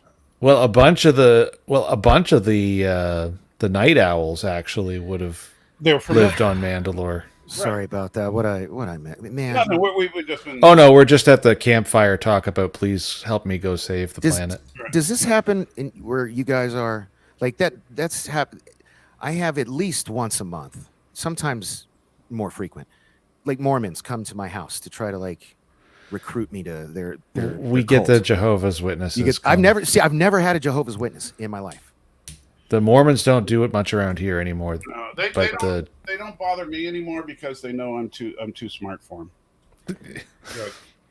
I've barked at the Jehovah's Witnesses a little harsh a few times. So if you start talking to them about real theological stuff, they will stop coming because they know that you know what. Yeah, but they always seem to come while I'm on a show, and it's like really irritating. Anyways, I'm sorry for the No, that's okay. If they keep That's coming, right. that's because they see you as a possible mark. Okay. But anyway, the so we last I she's trying to recruit people to go to Mandalore to stop the safe zone. Oh, so this is after they make the classic Star Trek mistake, and they send everybody of importance on the away mission, and they can't communicate with the ships to tell them later, hey, you're going to be under attack, and they didn't leave anybody competent enough on the ship to keep their asses safe when they get attacked, right? I mean, all the armorer, Bo-Katan, the Mandalorian, the other two leaders of the Wolves, I forget their names. One is Sasha Banks. Like, they're all down there, all of them. Like, who's what command people do we have on? That was the first thing I was like. Nobody cares because all the action's going to be on the planet, so it doesn't matter. No, I think next episode, all the action's going to be in space. Man, there's going to be action everywhere in the next episode. It's going to be just lit. If it's not just wall to wall insanity in the next episode, I want a refund. If it's another comedy episode like last week, if they phone it in, I will rage. Or if they just cut to like some B story and make us wait a whole other episode. It's going to be an entire episode about biscuits. Oh my God! And she's feeling guilty about what she did to Dr. Pershing. And so the entire episode's going to be her trying to bust Pershing out of the insane asylum. No. It'll be. I'm gonna sidetrack for a second. I'm gonna make this the worst. It's gonna be. She goes and talks to her counseling droid for like the first 10 minutes of the episode, and then she tries to go save Pershing, and then she brings like a light up pop when she does. After 45 minutes of her rescuing Pershing, we cut to Mandalore, and we see Din and Bo-Katan going, "Wow, that was an insane battle," but we've seen Mandalore. Oh my God! Actually, you know what's funny is I know nitpicking nerd sometimes watches these streams. I would love to see him make a mock cut of that somehow. Yeah. Oh my God. Oh dear. That just hurt my brain. That better not happen now that you've. I know. We better roll right into the next episode. It better be just like going over the top of the roller coaster. Huh? I actually here's how the next episode should start. Okay, we got a close up of Mando's face. We back out a little bit, and he's like in like a interrogation / torture chamber with some guards. Moff Gideon comes in and like remove his helmet, and like because that there's like, you know what I mean, and they'll take his helmet off, and then like we'll get that problem again. What do you think? I think Moff Gideon will take his helmet off. Oh yeah, it'll be taken off involuntarily though. Yeah. So what are the rules on that? Remember, that was because did your mic switch again? Yeah, your mic is out again. You sound like you're yelling down a hallway. I hate. Did you unplug something? No, it says the mic's still connected. Hold on, it turned. How about now? There we go. Yeah, there you go. Stupid mic. All right. So the I think that, remember, part of the Mandalorian, when the armor would ask them the question, she said, has anybody removed your helmet by force? Or you've done it voluntarily. So even if it's removed by force, that's a violation of the creed. Oh, so it is. So he'd be like, damn it, I gotta go bathe in the waters again. Yeah. At least they're right there. They could just go down the hall. Right. It's like, all right, I got to go for a swim. I got to take another bath. All right. Yeah. But I do think if you stop and think about as what a terrible show it was, but what an epic ending it had. Book of Boba Fett ended on a balls to the wall action episode, and so I think that they're going to go for that again. I think we're going to get a lot of action, and as long as we don't get idiots driving Vespas and Boba Fett riding in on a Rancor, I'm fine with it. It would Yeah. not be an episode of this show if the cat Although- didn't molest. Although If I would if not a be, Flurkin didn't try to cut your eye out, yeah, I know, right?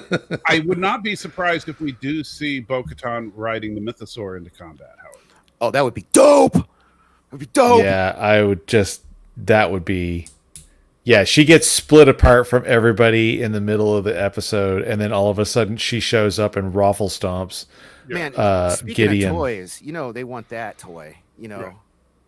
The Mythosaur And that will- toy and- with the and of course Bo-Katan that action will- figure Oh sold yeah, separately. yeah. But that will absolutely solidify her rule over Mandalore. Yeah. Oh yeah. And so if she rides the Mythosaur into combat in the final episode, which I do think she will, that will just be balls to the wall as far as No, yeah. that'll be better than Boba Fett on the Rancor. Yeah. Yeah. Well, to say nothing of the fact that we have yet to see an entire Mythosaur in We don't even moving know what it picture really canon. looks like. We just Yeah, know we it's just seen the fake. damn face. Not Yeah. even all of the face. Yeah, there's been artwork of this and that here and there, but we've never seen it as it will be officially canonized. I'm assuming soon. Right. No nails. So yeah, I'm definitely looking forward to seeing that. I want to see. I don't know what they're going to do with the space combat. I want to see some good space combat though, because I think we're gonna get it next episode, or we better.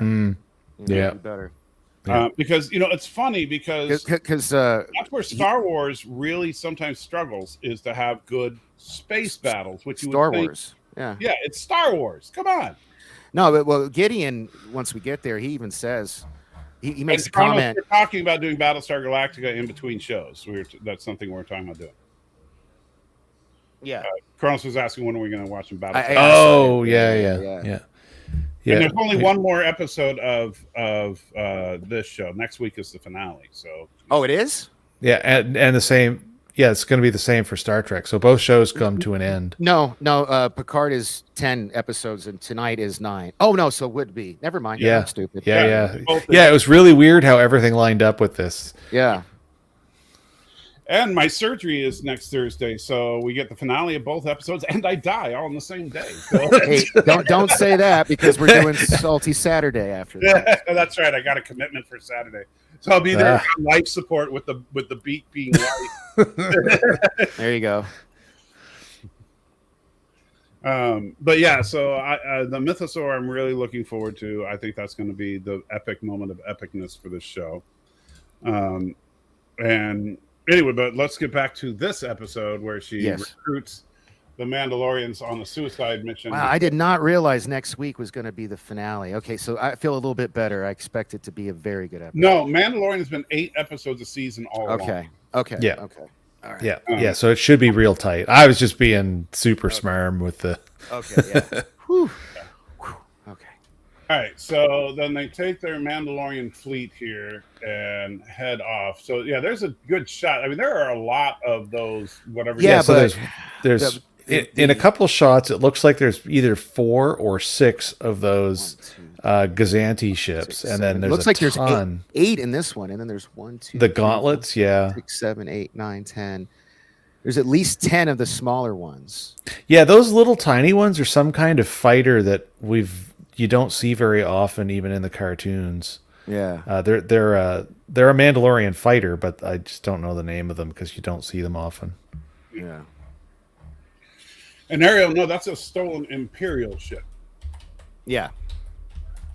And so then they decide to take their drop ship in. And you would think, and I don't know, maybe it's just me, but why leave the fleet in orbit? That's not a bad question. Like they should have done if we're not done in 24 hours, consider us dead or something. No, I've got come a back good later. explanation for it. What? They assumed that the only things left down on the planet were lower life forms, like those crusty cave dwelling grunts, Right. and then the big fauna that's up on the surface, as we'll soon see. and that they needed them up in orbit to make sure that nobody came in and surprised them, because they don't have any idea who attacked Bo-Katan's house or where that fleet of ships came from. So oh right, my but God. couldn't they leave just a single ship up there, like one of those little Mandalorian fighters, to keep it? Because that would be less obvious. well, maybe they were thinking that initially until Mama Hammer decided she wanted to take This show is like the injured so back up. beautiful. If you look at the shot around the 1930 mark when they're flying out, is actually kind of where you pause when the whole fleet is coming out. Man, that's gorgeous. They just coming out of hyperspace. You mean they're there? No, where they're leaving the planet. Yeah. Mandalore. Now they're in space. Because I'm trying to count these ships, and I was trying to get a different shot. Oh, like I said it earlier, the visual effects are so on point. It's ridiculous. The regardless of whether the episode is good or bad, they're beautiful. Yeah, it's some of the best work that has come out of. Yeah. Like I was gonna say this shot here where they're right where they get out of the atmosphere and they're right out in space, but right above the planet. Yeah, dude, there's way more ships now. Like they have like 1, 2, 3, 4, 5, 6, 7, 8, 9, 10, 11, 12, 13 of the bigger ships, and at least 20 of the smaller ships in this shot. It's crazy. Yeah, they've got a monster. They got a pretty good fleet, but I still think, it. I hope they're evenly matched. I hope it's not too bad. Yeah. Yeah, I don't. It's got to obviously have some degree of peril, but I hope it's not like a slaughter fest. Yeah. So anyway, sorry. That's right. So the Mandalorians are all on the planet looking around. Paz Vizsla with his big Gatling gun. Yeah.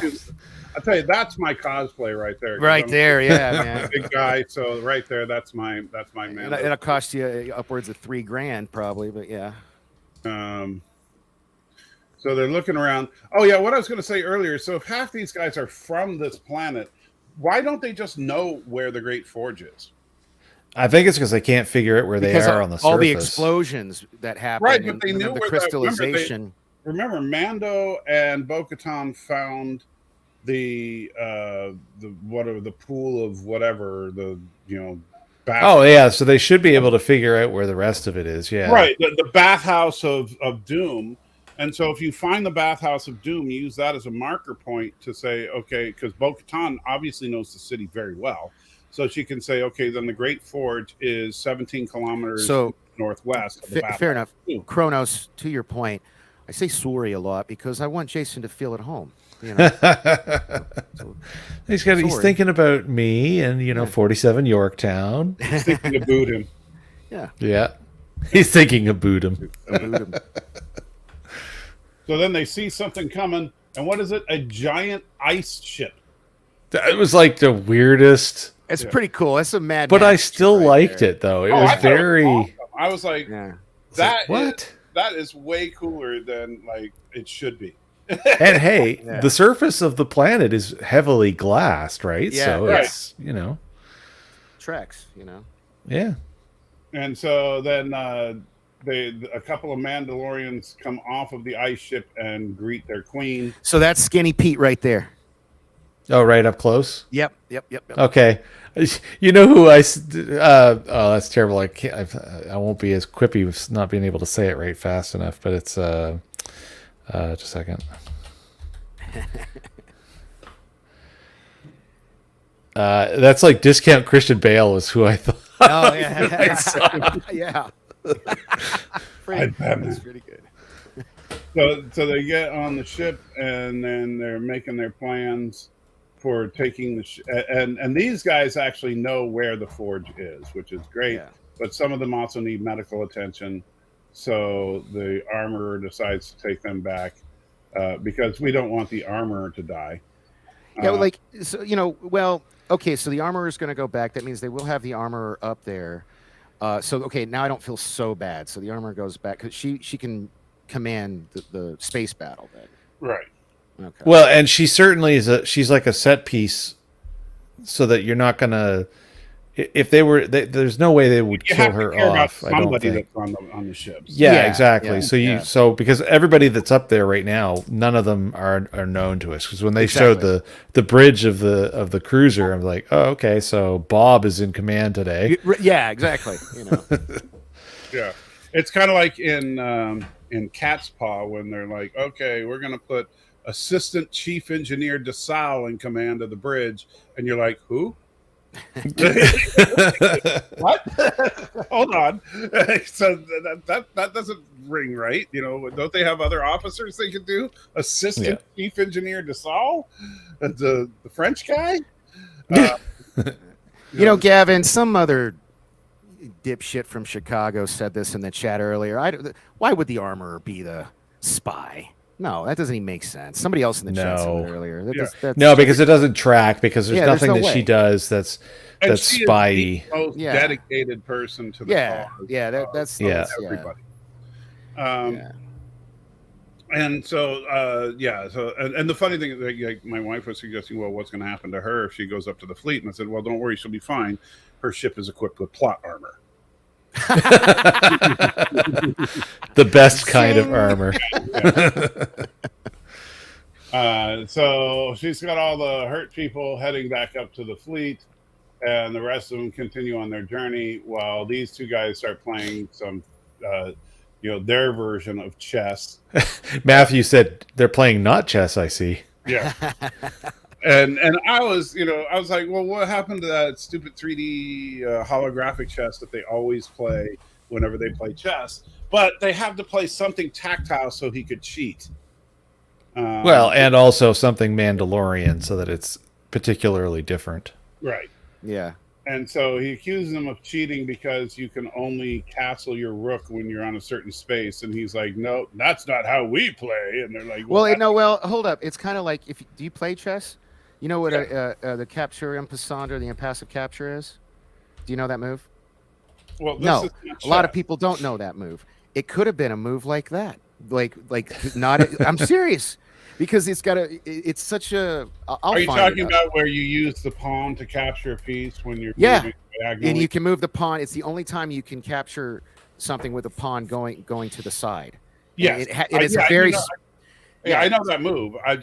This is what I thought of this because I did that with somebody years ago, and they're like, "That's not a move," and they were like getting pissed, and I had to like pull it up on Google to prove it to them. They're like, "Well, I've never heard of that," and I was like, "Well, that ain't my damn fault." This is what that reminded me of, except I didn't get into a knife fight, you know. Right. Well, I have, I frequently get into knife fights over a game of chess. And so they decide to actually get into it. Now, it's interesting because Bo-Katan's like, no, let it play out because they need to get this out of their system. And don't interfere because it was a good fight. There was a lot of smart little moves. Like Axe does that little thing where he gets a little far away and then he jetpacks across the floor and takes his legs out. And I was like, there's some actual thought going on. It's pretty clear. What's the name of the big guy? Paz. He is clearly Paz Vizsla.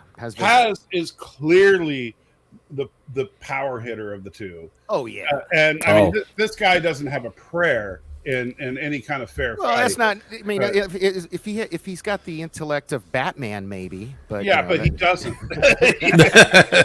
although when we see Paz at the end of this episode, it's clear that Paz was not dialed up to 11 for his fight with Axe here. Yeah, and we'll talk about that when we get there because that was good. And I have another. He went down with style here. Yeah, and I have a counter thing like to compare to last week's episode of Picard when we get to that part. Okay. Because I don't know about y'all, but I was bummed that Paz Vizsla died.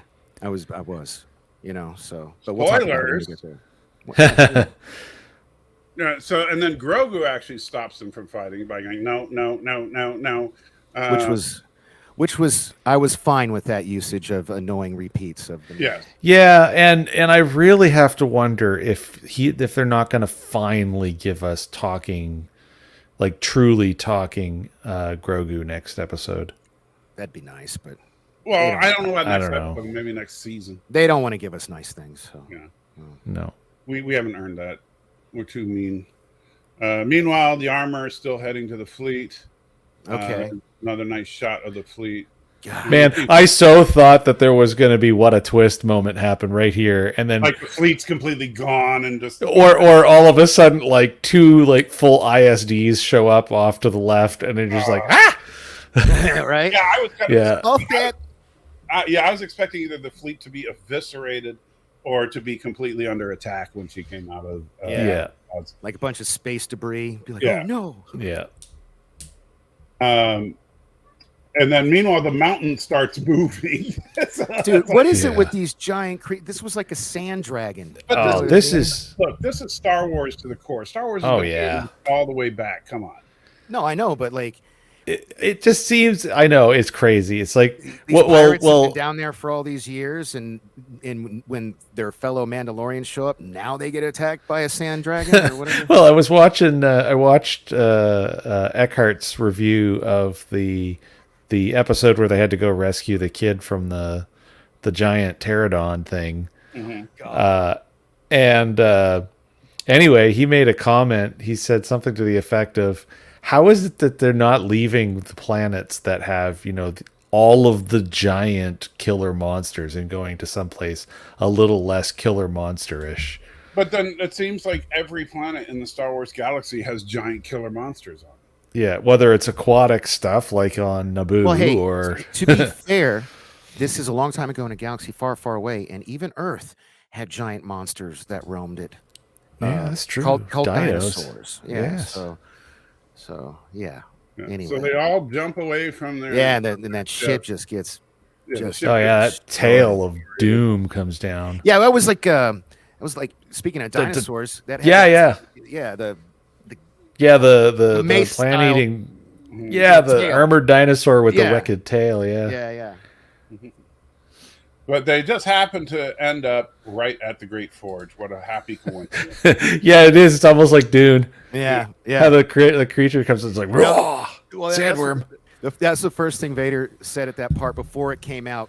He goes, "Oh no, a sandworm!" And then when it popped out, I was like, "No, that's a sand dragon." For a second, I thought we were going to get a mythosaur, but then I thought, no, there's no way they're gonna blow it this early. Yeah. Right. Yeah, we're not going to mythosaur until next episode. And it'll be at least 3/4 of the way through the episode when Bo-Katan rides the mythosaur into battle. Oh my God, I hope that happens. I'm so excited. For that. So yeah, they find the Great Forge, and they're like, okay, well, we're here. And then, stormtroopers. Only these stormtroopers have got armor that actually works. Well, because it's Beskar. made out of Beskar, yeah. Yeah, I know. Because apparently, Lord knows how long, the whatever these guys are, the former Imperial people, they've got that big base on Mandalore with those laser doors with Moff Gideon. Like he's always had some kind of obsession with Mandalore, probably since he got the Darksaber. Oh yeah, I would assume the minute he was assigned to go deal with the planet, he saw an opportunity and Yeah.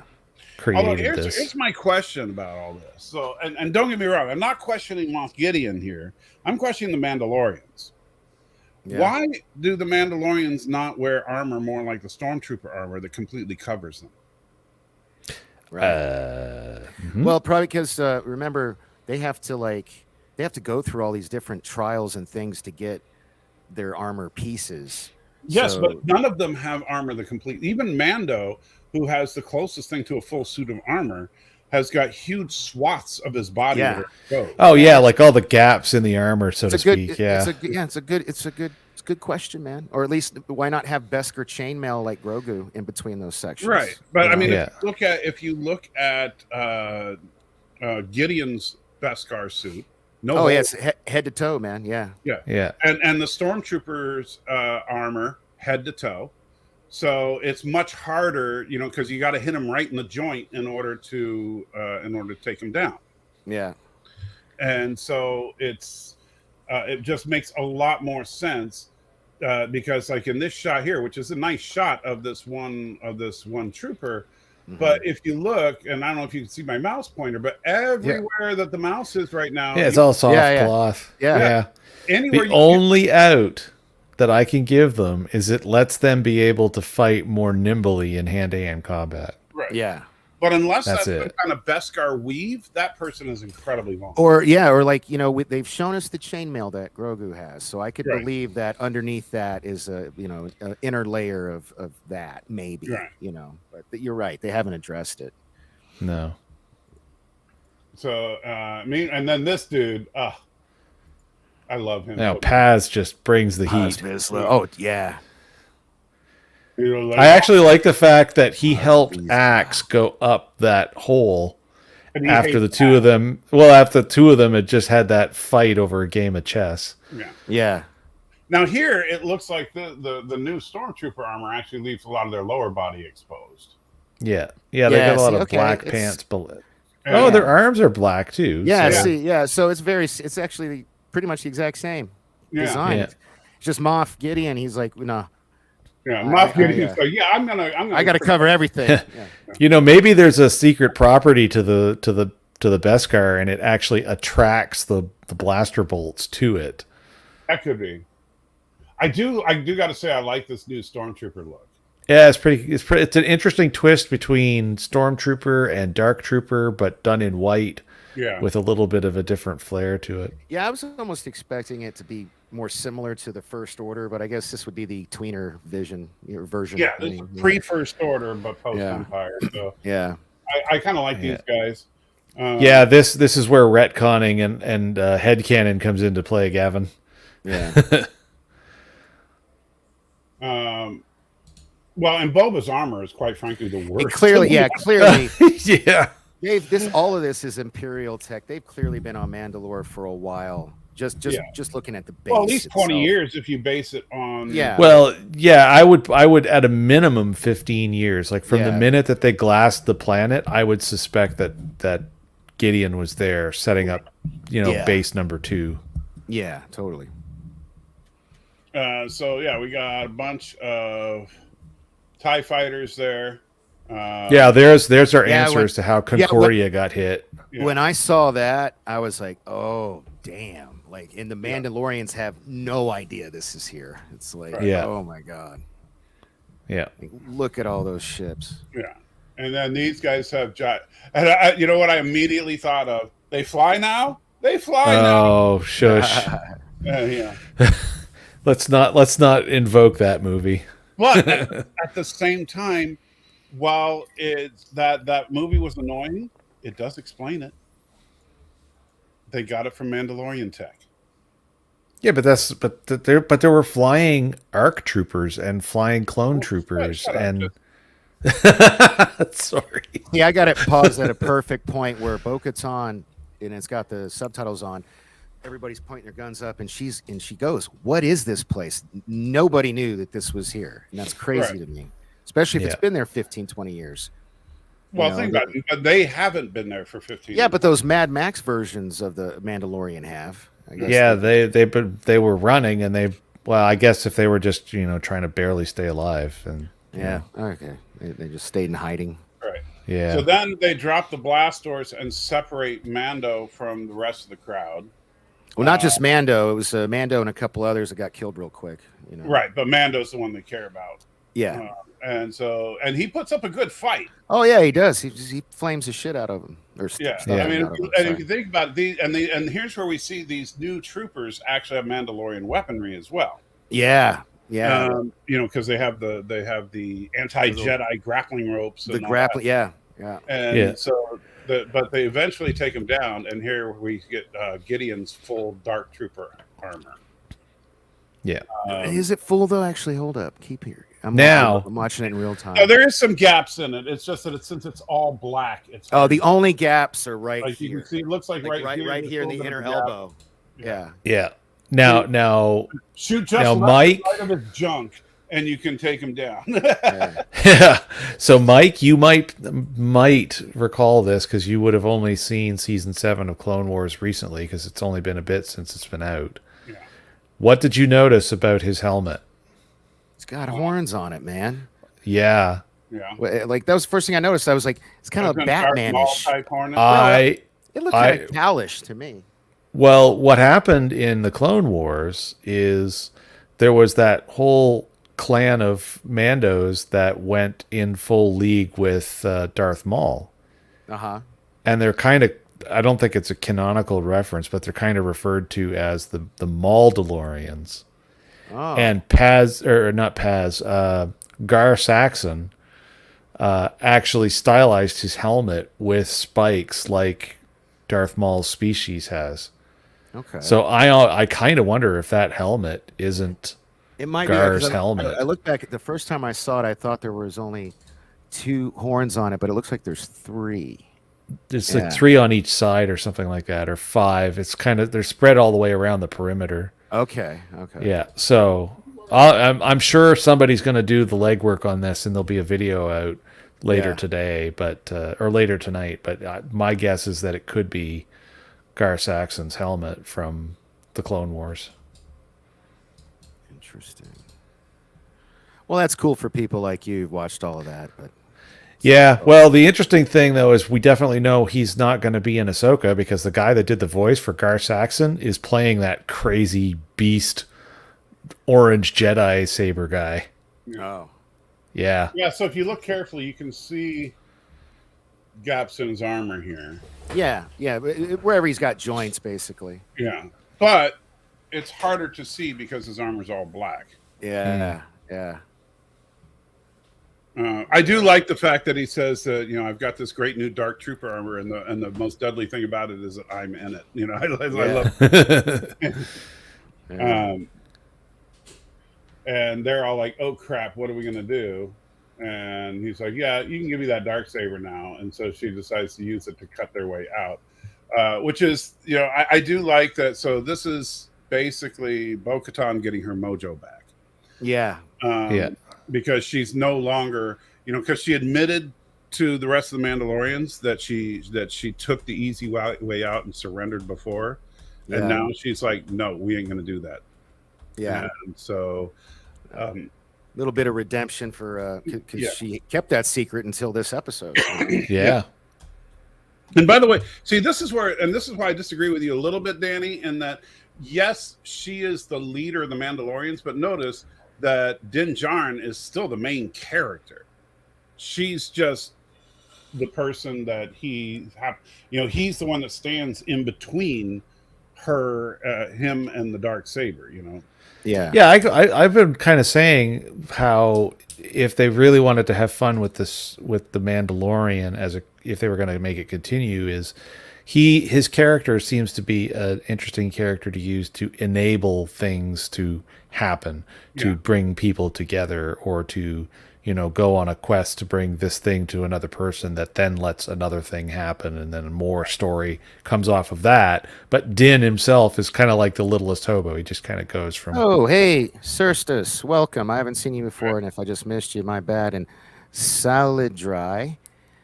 Oh, you want Bo-Katan to die? Well, welcome to the chat, but no, I don't want No. I don't think Bo-Katan's going to die. And then so here we have Paz. Oh, this dude's a boss, man. Oh yeah, He's this like, is one of the... I will hold them off. And this is That's like a great shot. That's a great pause you got right there too, man. And I gotta say, one thing that I love about this scene is I always hate it in movies, TV shows, whatever, where you have the one person who's going to make the self-sacrifice play, and he says, "I'll buy you some time," and he buys him like 3 seconds. Because he bought him about a minute. I mean, he he's saying that this is done right. This one is done right. Because Okay, they good, actually have the one guy that can actually buy them time. Yeah. Buy them the time. This guy kicks an entire squad's worth of troopers and just beats them into the ground. He kills all of the troopers. It's the Praetorian guards. Finally got Guards, man. And so he completely annihilates these Beskar laden troops. And just absolutely demolished it. Look at all those dead troopers on the Yeah. and this is and keep in mind, he fires his weapon so much that he burns out the barrels, which Yeah, melts dude, it. Yeah, he just which melts. and I will tell you, as a person who is in the Army, yes, that's a real thing. If you fire a machine gun enough, that's exactly what will happen. The barrels will melt and the gun becomes unusable. Yeah, So it was he just cool. throws. I'm actually watching the scene right now, so he just throws Yeah. it at one. And Yeah. just Yeah. hand to hand with the rest. yeah, and then he Kills just them all, charges and then the damn, you know. Yeah, and he whips a couple of them right off the platform Yeah, and just just throws them off. No, he kicks this dude. Okay, so he just kicked that dude off. Yeah. And now he throws the other dude into that dude. The only Yeah. thing I think would have made this better is if he had taken one of the Praetorian guards down. yeah, I that know, would have been man, cool. That would have been because like they did him like he just has this badass scene and man he dies. I mean he has a warrior's death. That's exactly what I said to Vader. I was like, this guy must be Klingon because that was a warrior's death. I was like, He did. Oh, yeah. He absolutely did have a warrior's death, but I would have liked if he had gotten at least a couple of licks in on the Praetorian. Yeah, I no, I think what they were agree. trying to do is they were trying to show that these Praetorian guards are not to be effed with. Yeah. Because I bet you anything that Ahsoka is going to take them down in her show. yeah, Or maybe the only one that can do anything to even one of them will be Bo-Katan with the Darksaber. oh, and then that one just stabs him and then Oh yeah, just right kills down him. that backside there. Yeah, Yeah. that was brutal what they did to him. Yeah. Yeah. You know, and Oh, Yeah. but he did in fact buy them the time they needed to he escape. sure did, man. And Good. so that And was that's how it ends. That's Yeah. such a bummer ending. But he it's had one of the best deaths, I think. You know what? I'll tell you this. I think this was the best Star Wars death since Queel. Queel, when he died, my heart sank. And this guy's death, I felt like that was a good death. Yeah, no, this was. That's how, if I was to go down as a fighter, that's how I would want to go down. oh yeah, like Stanley thinks Han Solo was a good death. No, that was Yeah. the worst You are- death in Star Wars history. oh, it was so cheap. But yeah, now as much as it in a very large way sucks that we end right here and Paz is dead on the floor. Yeah. But this is how you end an episode Yeah. of a space galaxy adventure pew pew show. Right. Pew, pew. Because, waiting until the very end of last week's episode to have Bo have a fight with Axe, which was the only part of that episode that truly mattered for anything. And that was all the way at the end, and it was hyper telegraphed because as soon as you knew they were going to fight, that's it. Bo's going to win. I mean, it was still cool, all the fighting and everything, but it's like the payoff was a guarantee at that point. There was, because we're so far into the season, there was no way it wasn't going to happen the way that was going to happen, and I had already figured that the out for giving her back the saber was going to be from creepy dude from the caves. Right. And It was a logical conclusion. It's just that they didn't have to spend so much time getting. well, yeah. So you've got 7 episodes that have rolled by. None of them have been actually short, and a couple of them have been almost an entire hour of actual content. There is definitely room for them to have been able to re-storyboard this and re-flow the pacing. Ditch the stuff that really didn't matter. Like, there's no reason why they couldn't have had Biscuits and Pershing explained in a much shorter couple of different scenes than 40 odd minutes. Yes. No, we all agree with you there, man. Yeah, and honestly, even too, you could go back and forth in a few of the other episodes and cut little pieces here and there. Like, I know you now have IG-11, the baby stroller edition, but that whole wasted time of going back to Tatooine and talking to the scammy repair mechanic lady and having to try to find a part that wasn't really necessary to find because everybody's helmets all seal for atmosphere anyway. So he could have just Right. He could have just said, you know what, I kind of like to get IG-11 back online and and a quick line of saying, well, his memory circuits are fused, there's nothing we can do, and then surprise him, hey, his memory circuits were fried, but we could do this. Yeah, and yeah, So so eliminate that side quest of him trying to get a replacement memory board for him.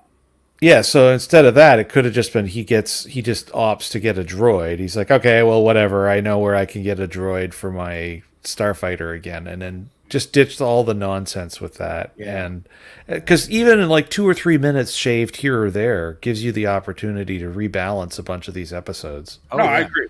I think the show, and this is where I know that Danny and I just have disagreed all season, but I think this show has got a better storyline than Picard.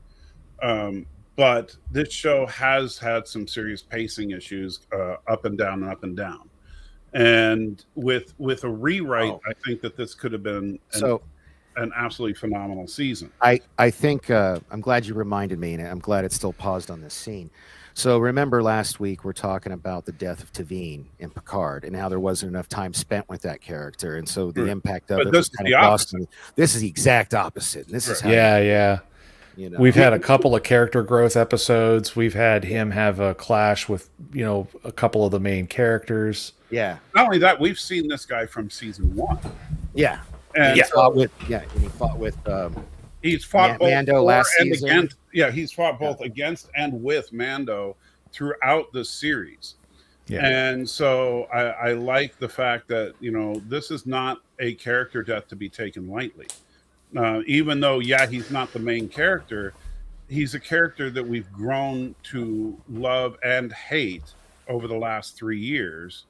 And to see him go down like this, especially in such a heroic fashion, both makes us feel good and bad at the same time. Oh yeah, it's This the is how payoff you- was massive. Yeah, so this is how you do something like that. I'll give you that, because you were saying earlier, that's what reminded me, like, that we disagree on it. Look, the more we get from Mandalorian, the less I disagree with you because of episodes like this. But when we have like 2 or 3, I don't give a beep episodes, and so much wasted That's time. where the pacing issues And the come. pace, totally. Yeah. And that's where I think, like, if Filoni had hired me, and I can't, Actually, I was more like if Filoni was involved the whole way through, because he's only been partially involved in this season. right, because Filoni's been involved more heavily in Ahsoka than with this. Yeah. But if Filoni and Favreau had said, "Hey, Salty, why don't you come on and give the season a complete rewrite just before we start shooting," and the 3 of us actually sat down and went through line by line, scene by scene, well, we would have fixed the problem with biscuits, right, and issues like that along the way, so that it felt more balanced. And so by the time we got to where we are right now, we wouldn't be debating about whether or not it was a good show that led up to this. We would be just talking about how, wow, this just hit the feels, and I can't wait to see the finale. Yeah. And so we'd be acting basically how the Phantom Menace is acting about Picard, Yeah. and so I applaud that I think they've done a good job, but I think they should have done a better job. And I think part of it is the fact that Filoni is a good showrunner, but he's not a good universe runner. He needs to focus on one thing at a time. Yeah. And this is Well, this is he where did. If he took his eye, if he took his eye off the ball for Mandalorian because he wanted to have his, he wanted to be like the Vince McMahon of Ahsoka, and so he entrusted people with, let's say, 5 out of the 8 episodes. Well, then, you know what I mean? He's like, right. Well, no, in this case, this was supposed to be a very short run for Favreau. Because Filoni's actually been in charge of the universe building from the minute they started the Clone Wars cartoon, because that's been his baby from the word go. Right. So he ran all of Clone Wars, and he ran all of Rebels, and he ran all of, well, now we've discovered we're only going to get 3 seasons of Bad Batch, but he ran all of Bad Batch. So when they brought him in to do some cross consulting for this, I think you could see his influence start to show up, and where he's absolutely at the helm for Ahsoka. And yeah, I agree, Mike, with what you were saying to me on Sunday. This is this is live action Rebels season 5. Yeah. And so, yeah, when Ahsoka drops, if it's as good as it can be, I think that this should solidify Filoni as basically taking over a live action mini-verse of Star Wars. The problem is, if they go through with their plan to have it culminate in a film, I think that's a huge mistake. I do too. I think that they should just continue on the Disney Plus track and keep driving subscribers to Disney Plus. Yeah. Because to try and make a Clone War, or well, it wouldn't even be Clone Wars since we're post Jedi, to make a Mandalorian era Rebels whatever movie, it's going to be really, you think about it, movies that are direct sequels to shows don't do well. Think about Firefly to Serenity. It did not. Yeah, I understand. Well, that's also because Serenity kind of ignored a lot of Firefly. Yeah, but Serenity didn't do well anyway. I mean, Serenity was a complete bomb. What's funny is, Serenity's almost like season 3 Picard.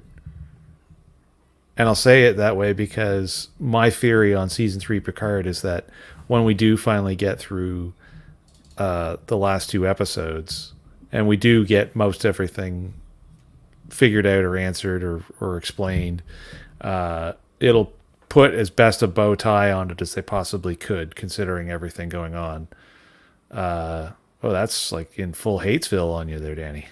What happened? Oh, it just looks like your mic is just all out of whack, all upside down on you. Yeah, it's fucking with me. I gotta. So when you look at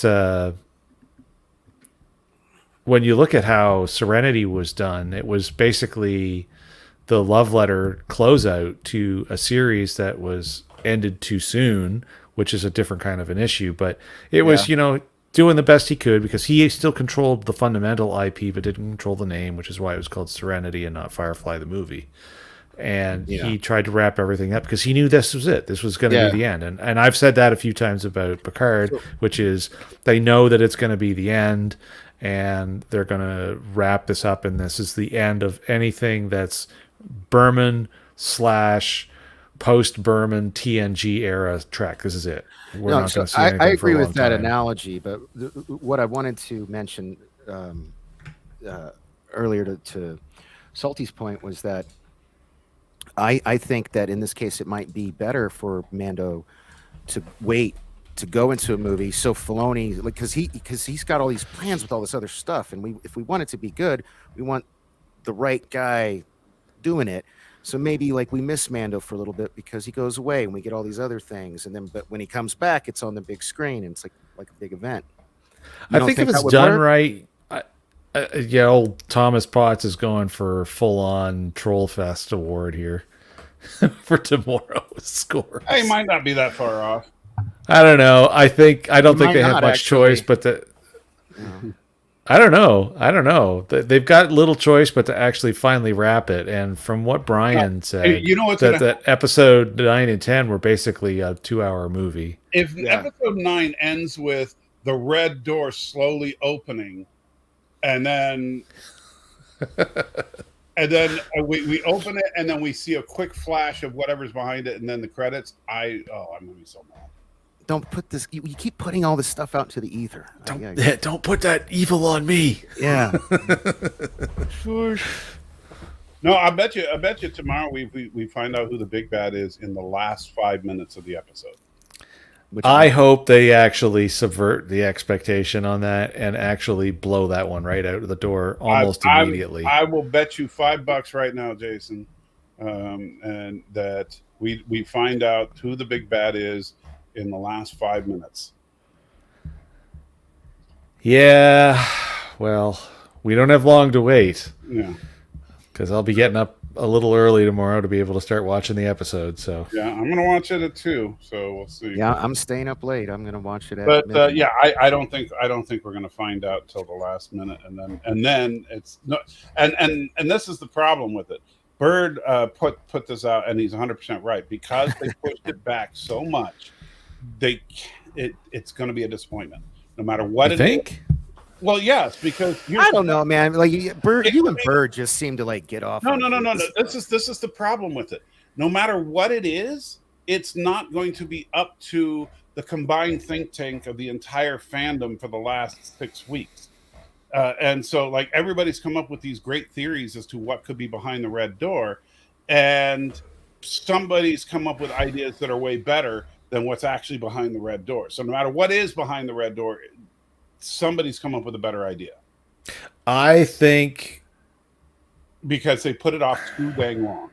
I think they're going to deliver a reasonable option, but I think there's going to be less payoff from it because it's taken them so long to do it. I think it'll be acceptable, but I just don't think it'll be as impactful. There we go. That's how we want. And Gavin, there may be spoilers and screenshots on Reddit. I don't want to see them because I'll watch it tonight. I'm not interested in spoilers. Yeah, it's not that far away that we can't just wait a little longer. It's So like at 6 hours, a little like 6 hours and 18 minutes. I'm not interested in what it's seeing it early. I'm just saying that I don't think that there's any way that they can fulfill expectations at this point. Yeah, I think they've waited too long. And the thing is that Star Trek doesn't do well with mystery box storytelling. And I mean, I think that's the problem with the Discovery shows, is that Discovery is always trying to do mystery box storytelling and it fails. That's the problem with the Kelvinverse timeline. Mystery box storytelling fails, and now we're doing it with Picard. And so I don't think that, just doing mystery box after mystery box. Hey, we're going to talk about Picard tomorrow. That's true. We're getting on sorry. 2.5 hours. We went off the rails. I'm sorry, but that's one of the things that as far as like when we look at Mandalorian, that's not what they're doing. They're just showing you this is just a story unfolding. It's not. Our biggest issue of all right now has been general pacing. Like the funny thing is you could probably have actually had all of the exact same plot points revealed and explained in all the exact same episodes that we've had them happen in, but they just needed to be paced out better. Yeah, and I think that's where with the Mandalorian, and I do think it's because of Filoni being pulled into 17 different directions at once. I think that if Filoni were the showrunner for this season and just focusing in on this season, I think that we would have had a more cohesive season. Yeah. And I do want to say something because Gavin keeps bringing this up. I mean, I appreciate the warning, but I'm not clicking on anything that has anything to do with Picard. And when I go to Twitter, I'm just going to my profile page to tweet my stuff. I'm not looking at anything. And After this show is over, the most I'm doing is looking to see what other content has come out talking about today's episode for little Easter eggs that I've missed. Yeah. And then I'll watch Star Trek tomorrow. Yeah, I'll play some Diablo 3 and try to improve my armor and stuff. That's what I do. So you want to do final thoughts, sure, scores? Did you say horrors? No, scores. Scores. Where's your mind? No, I know. No. I want to go last. Last. Well, Danny's the one in Vegas. Sorry, Danny. What's your horrors out of 10? I said I want to go last. Let me go last. Danny wants to go last. All right, Jason. What's your horrors out of 10? All right, it's definitely 8. It's a solid 8 for me because this finally gave me on its own as an episode. It's 8 as it stacks into the series. Because I was thinking about this before we got on the show.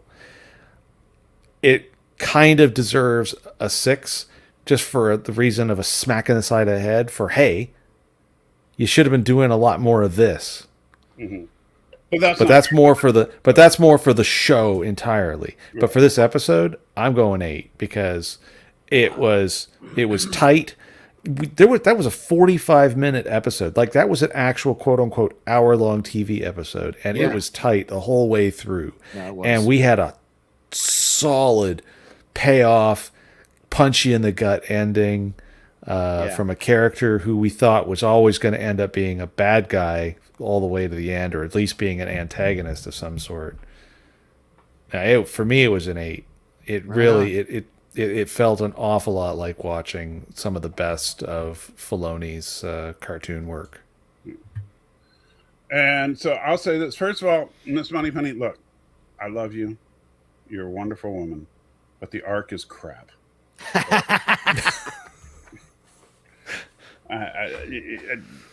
Somebody's got to tell you this. The arc is a crappy show.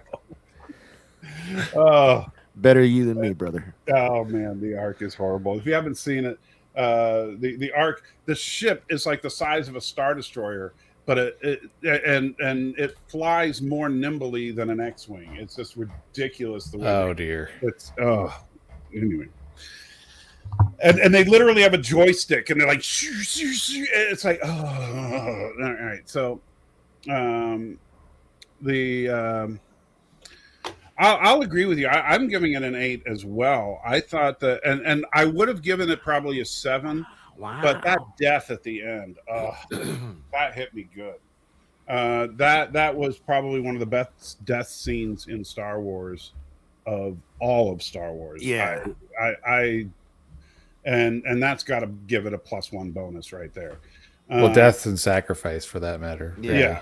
And so, and the fact that, I mean, just love that he was firing that freaking Gatling gun until it melted, and then he just throws it down and just tackles people. I mean, I did that. Man, that was awesome. So I think a solid 8. It sets up for a finale that I really want to see. I want to know, how the heck is Mando going to get out? I mean, considering that he is now at the mercy of Moff Gideon. And the Mandalorians are completely and hopelessly outgunned, and we got the Mandalorian fleet is about to get face punched by about a bunch of TIE bombers. So it does not look good, and that's how you should look going into a finale. You shouldn't go into the finale thinking, okay, we got a good fight coming. We should come in looking, oh crap, they are screwed. Yeah. And that's what it looks like right now, is that they are screwed. And so, even Bo-Katan riding the Mythosaur into action isn't going to save the fleet. So what's going to happen? Don't know. But yes, solid 8 for me. Wow. Enjoyed this episode a lot. All right. Pour your salt in the open wounds. No, you know what, guy? No, so I'm glad. This is why I wanted to go last. So Jason, I was doing what you avoided doing in my mind. I originally was like, this was a 6 for me because of the overall, like, everything up until now. Yeah. But listening to you guys talk about it, because if I didn't have, if I could have just watched this on its own, and let's say you cut out the Lieutenant Biscuits BS, because I wouldn't know if I hadn't seen anything else, as a standalone, right? And then maybe cut out the overacting from Giancarlo Esposito in that one scene. I would have actually considered this would be like a 10, you know what I mean, or 9.5, because it's like you said, it's really tight. It's a great action. It's got stakes. They've at the end, like, this dude goes out at like a badass. We've got Mando captured.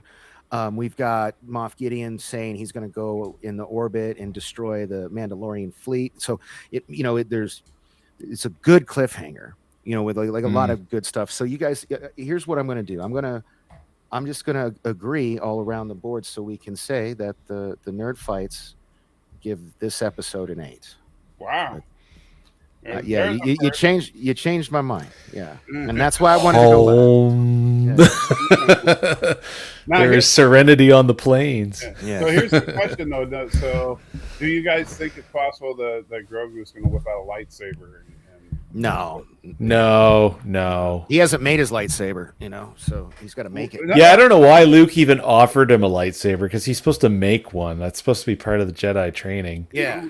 Maybe Grogu's stupid little claw hands can't make a lightsaber, Well, well, now he's got a mech suit. Yeah, exactly.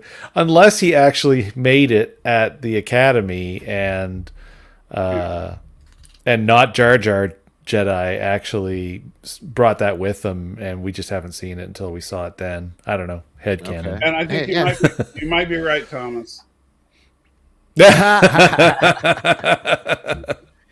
Well, we'll see. If Danny gives No, I'm Picard just a a bad re- score tomorrow, then we'll know he has been indeed. I'm just a reasonable human who's allowed to change their minds based off of new information, and I Definitely realized, a changeling. and I just realized while the two of you were talking that I was being overly salty, I guess, based off of the previous episodes, and if I looked at this one on its own, no, I already explained myself. I'm not a Oh yeah, changeling. no, you were right on the money, and it's the same reason why my scores have started sliding for Star Trek, and we'll talk about that more tomorrow based on Yeah. how the episode plays out. But it's that problem of you got really good lead in for the most part, a little weak here and there because big love letter. But then all of a sudden you're like, I've got 10 episodes and it's clear that they don't know what they're doing. They didn't know what to do to actually fill it all the way out.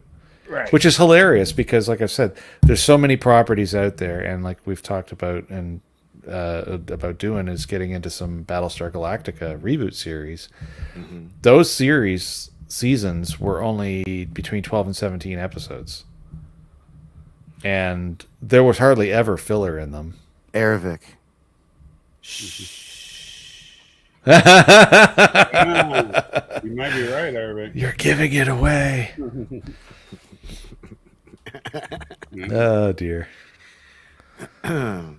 Hey, Gavin, I like that. Gavin says good episodes get better scores. That's how it works. Yeah, that's how it works. Well, and it the problem too, though, Gavin, just as like a side note, is some of the stuff I'm kind of rambling about. And this is a strong point from Danny is if you fumble every other third episode, you will, as a viewer, get set into a bad mindset, and it won't matter how good the next episode is. It's going to drive you nuts, and you're not going to be as open to it. And consistency matters. Like, I'd rather have consistent okay than down, up, down. Yeah. Yeah. Which, unfortunately, right now we're not getting consistency from either show. Right. No. So hopefully these closing episodes. I think I will bring disagree it to with you a little bit more on Picard, but I definitely agree with you on Mandalorian. And I You only expect. disagree because you're a fanboy for Picard. I get it. Whatever. I'm not. I hated the first two seasons. You know that. You you helped me review the second. Well, the funny thing is when in retrospect, thinking about the first 5 episodes of Picard, I really season 3, I really enjoyed almost everything there was about them. There were nitpick things that I could get a little cranky about, but so much of those first 5 episodes. But then after that, the next couple, when they stopped actually answering most of the questions in the setup for the final conflict, and that comes back to the pacing problem. It's like, you guys, you gotta pace it right. Right. I don't know. I guess we'll talk about that more tomorrow. Yeah, we'll see. Yeah, we'll see. We'll see in between 6 and 12 hours. Because it won't be till about 12 hours from now before I finally absorbed it into my brain. I'll try. Okay. Well, I'm watching it. It's 5:55 where I'm at. So in 6 hours and 5 minutes, I'll be. Yeah, actually, I guess it's watching 10 o'clock, so it's only going to be like 10 hours from now, and then I'll finally have it watched. Yeah. So. Yes. All right. Well, excellent, solid episode. Let's hope for the next one to be a absolute gangbuster. It should be. It better be. If it's not, then heads are somebody fell on the editing wheel. All right. So with that, we all agree it's an 8 out of 10. Amazingly, and remember, you are the salt of the earth. I'm the salty trekker. Jason smiles too much, and Danny is, well, one of these days he's going to get his thumbnails done on time. It will happen. Oh, today he gets a mulligan though, Mr. Sleepyhead. Oh, sure. You think just because I screwed up that he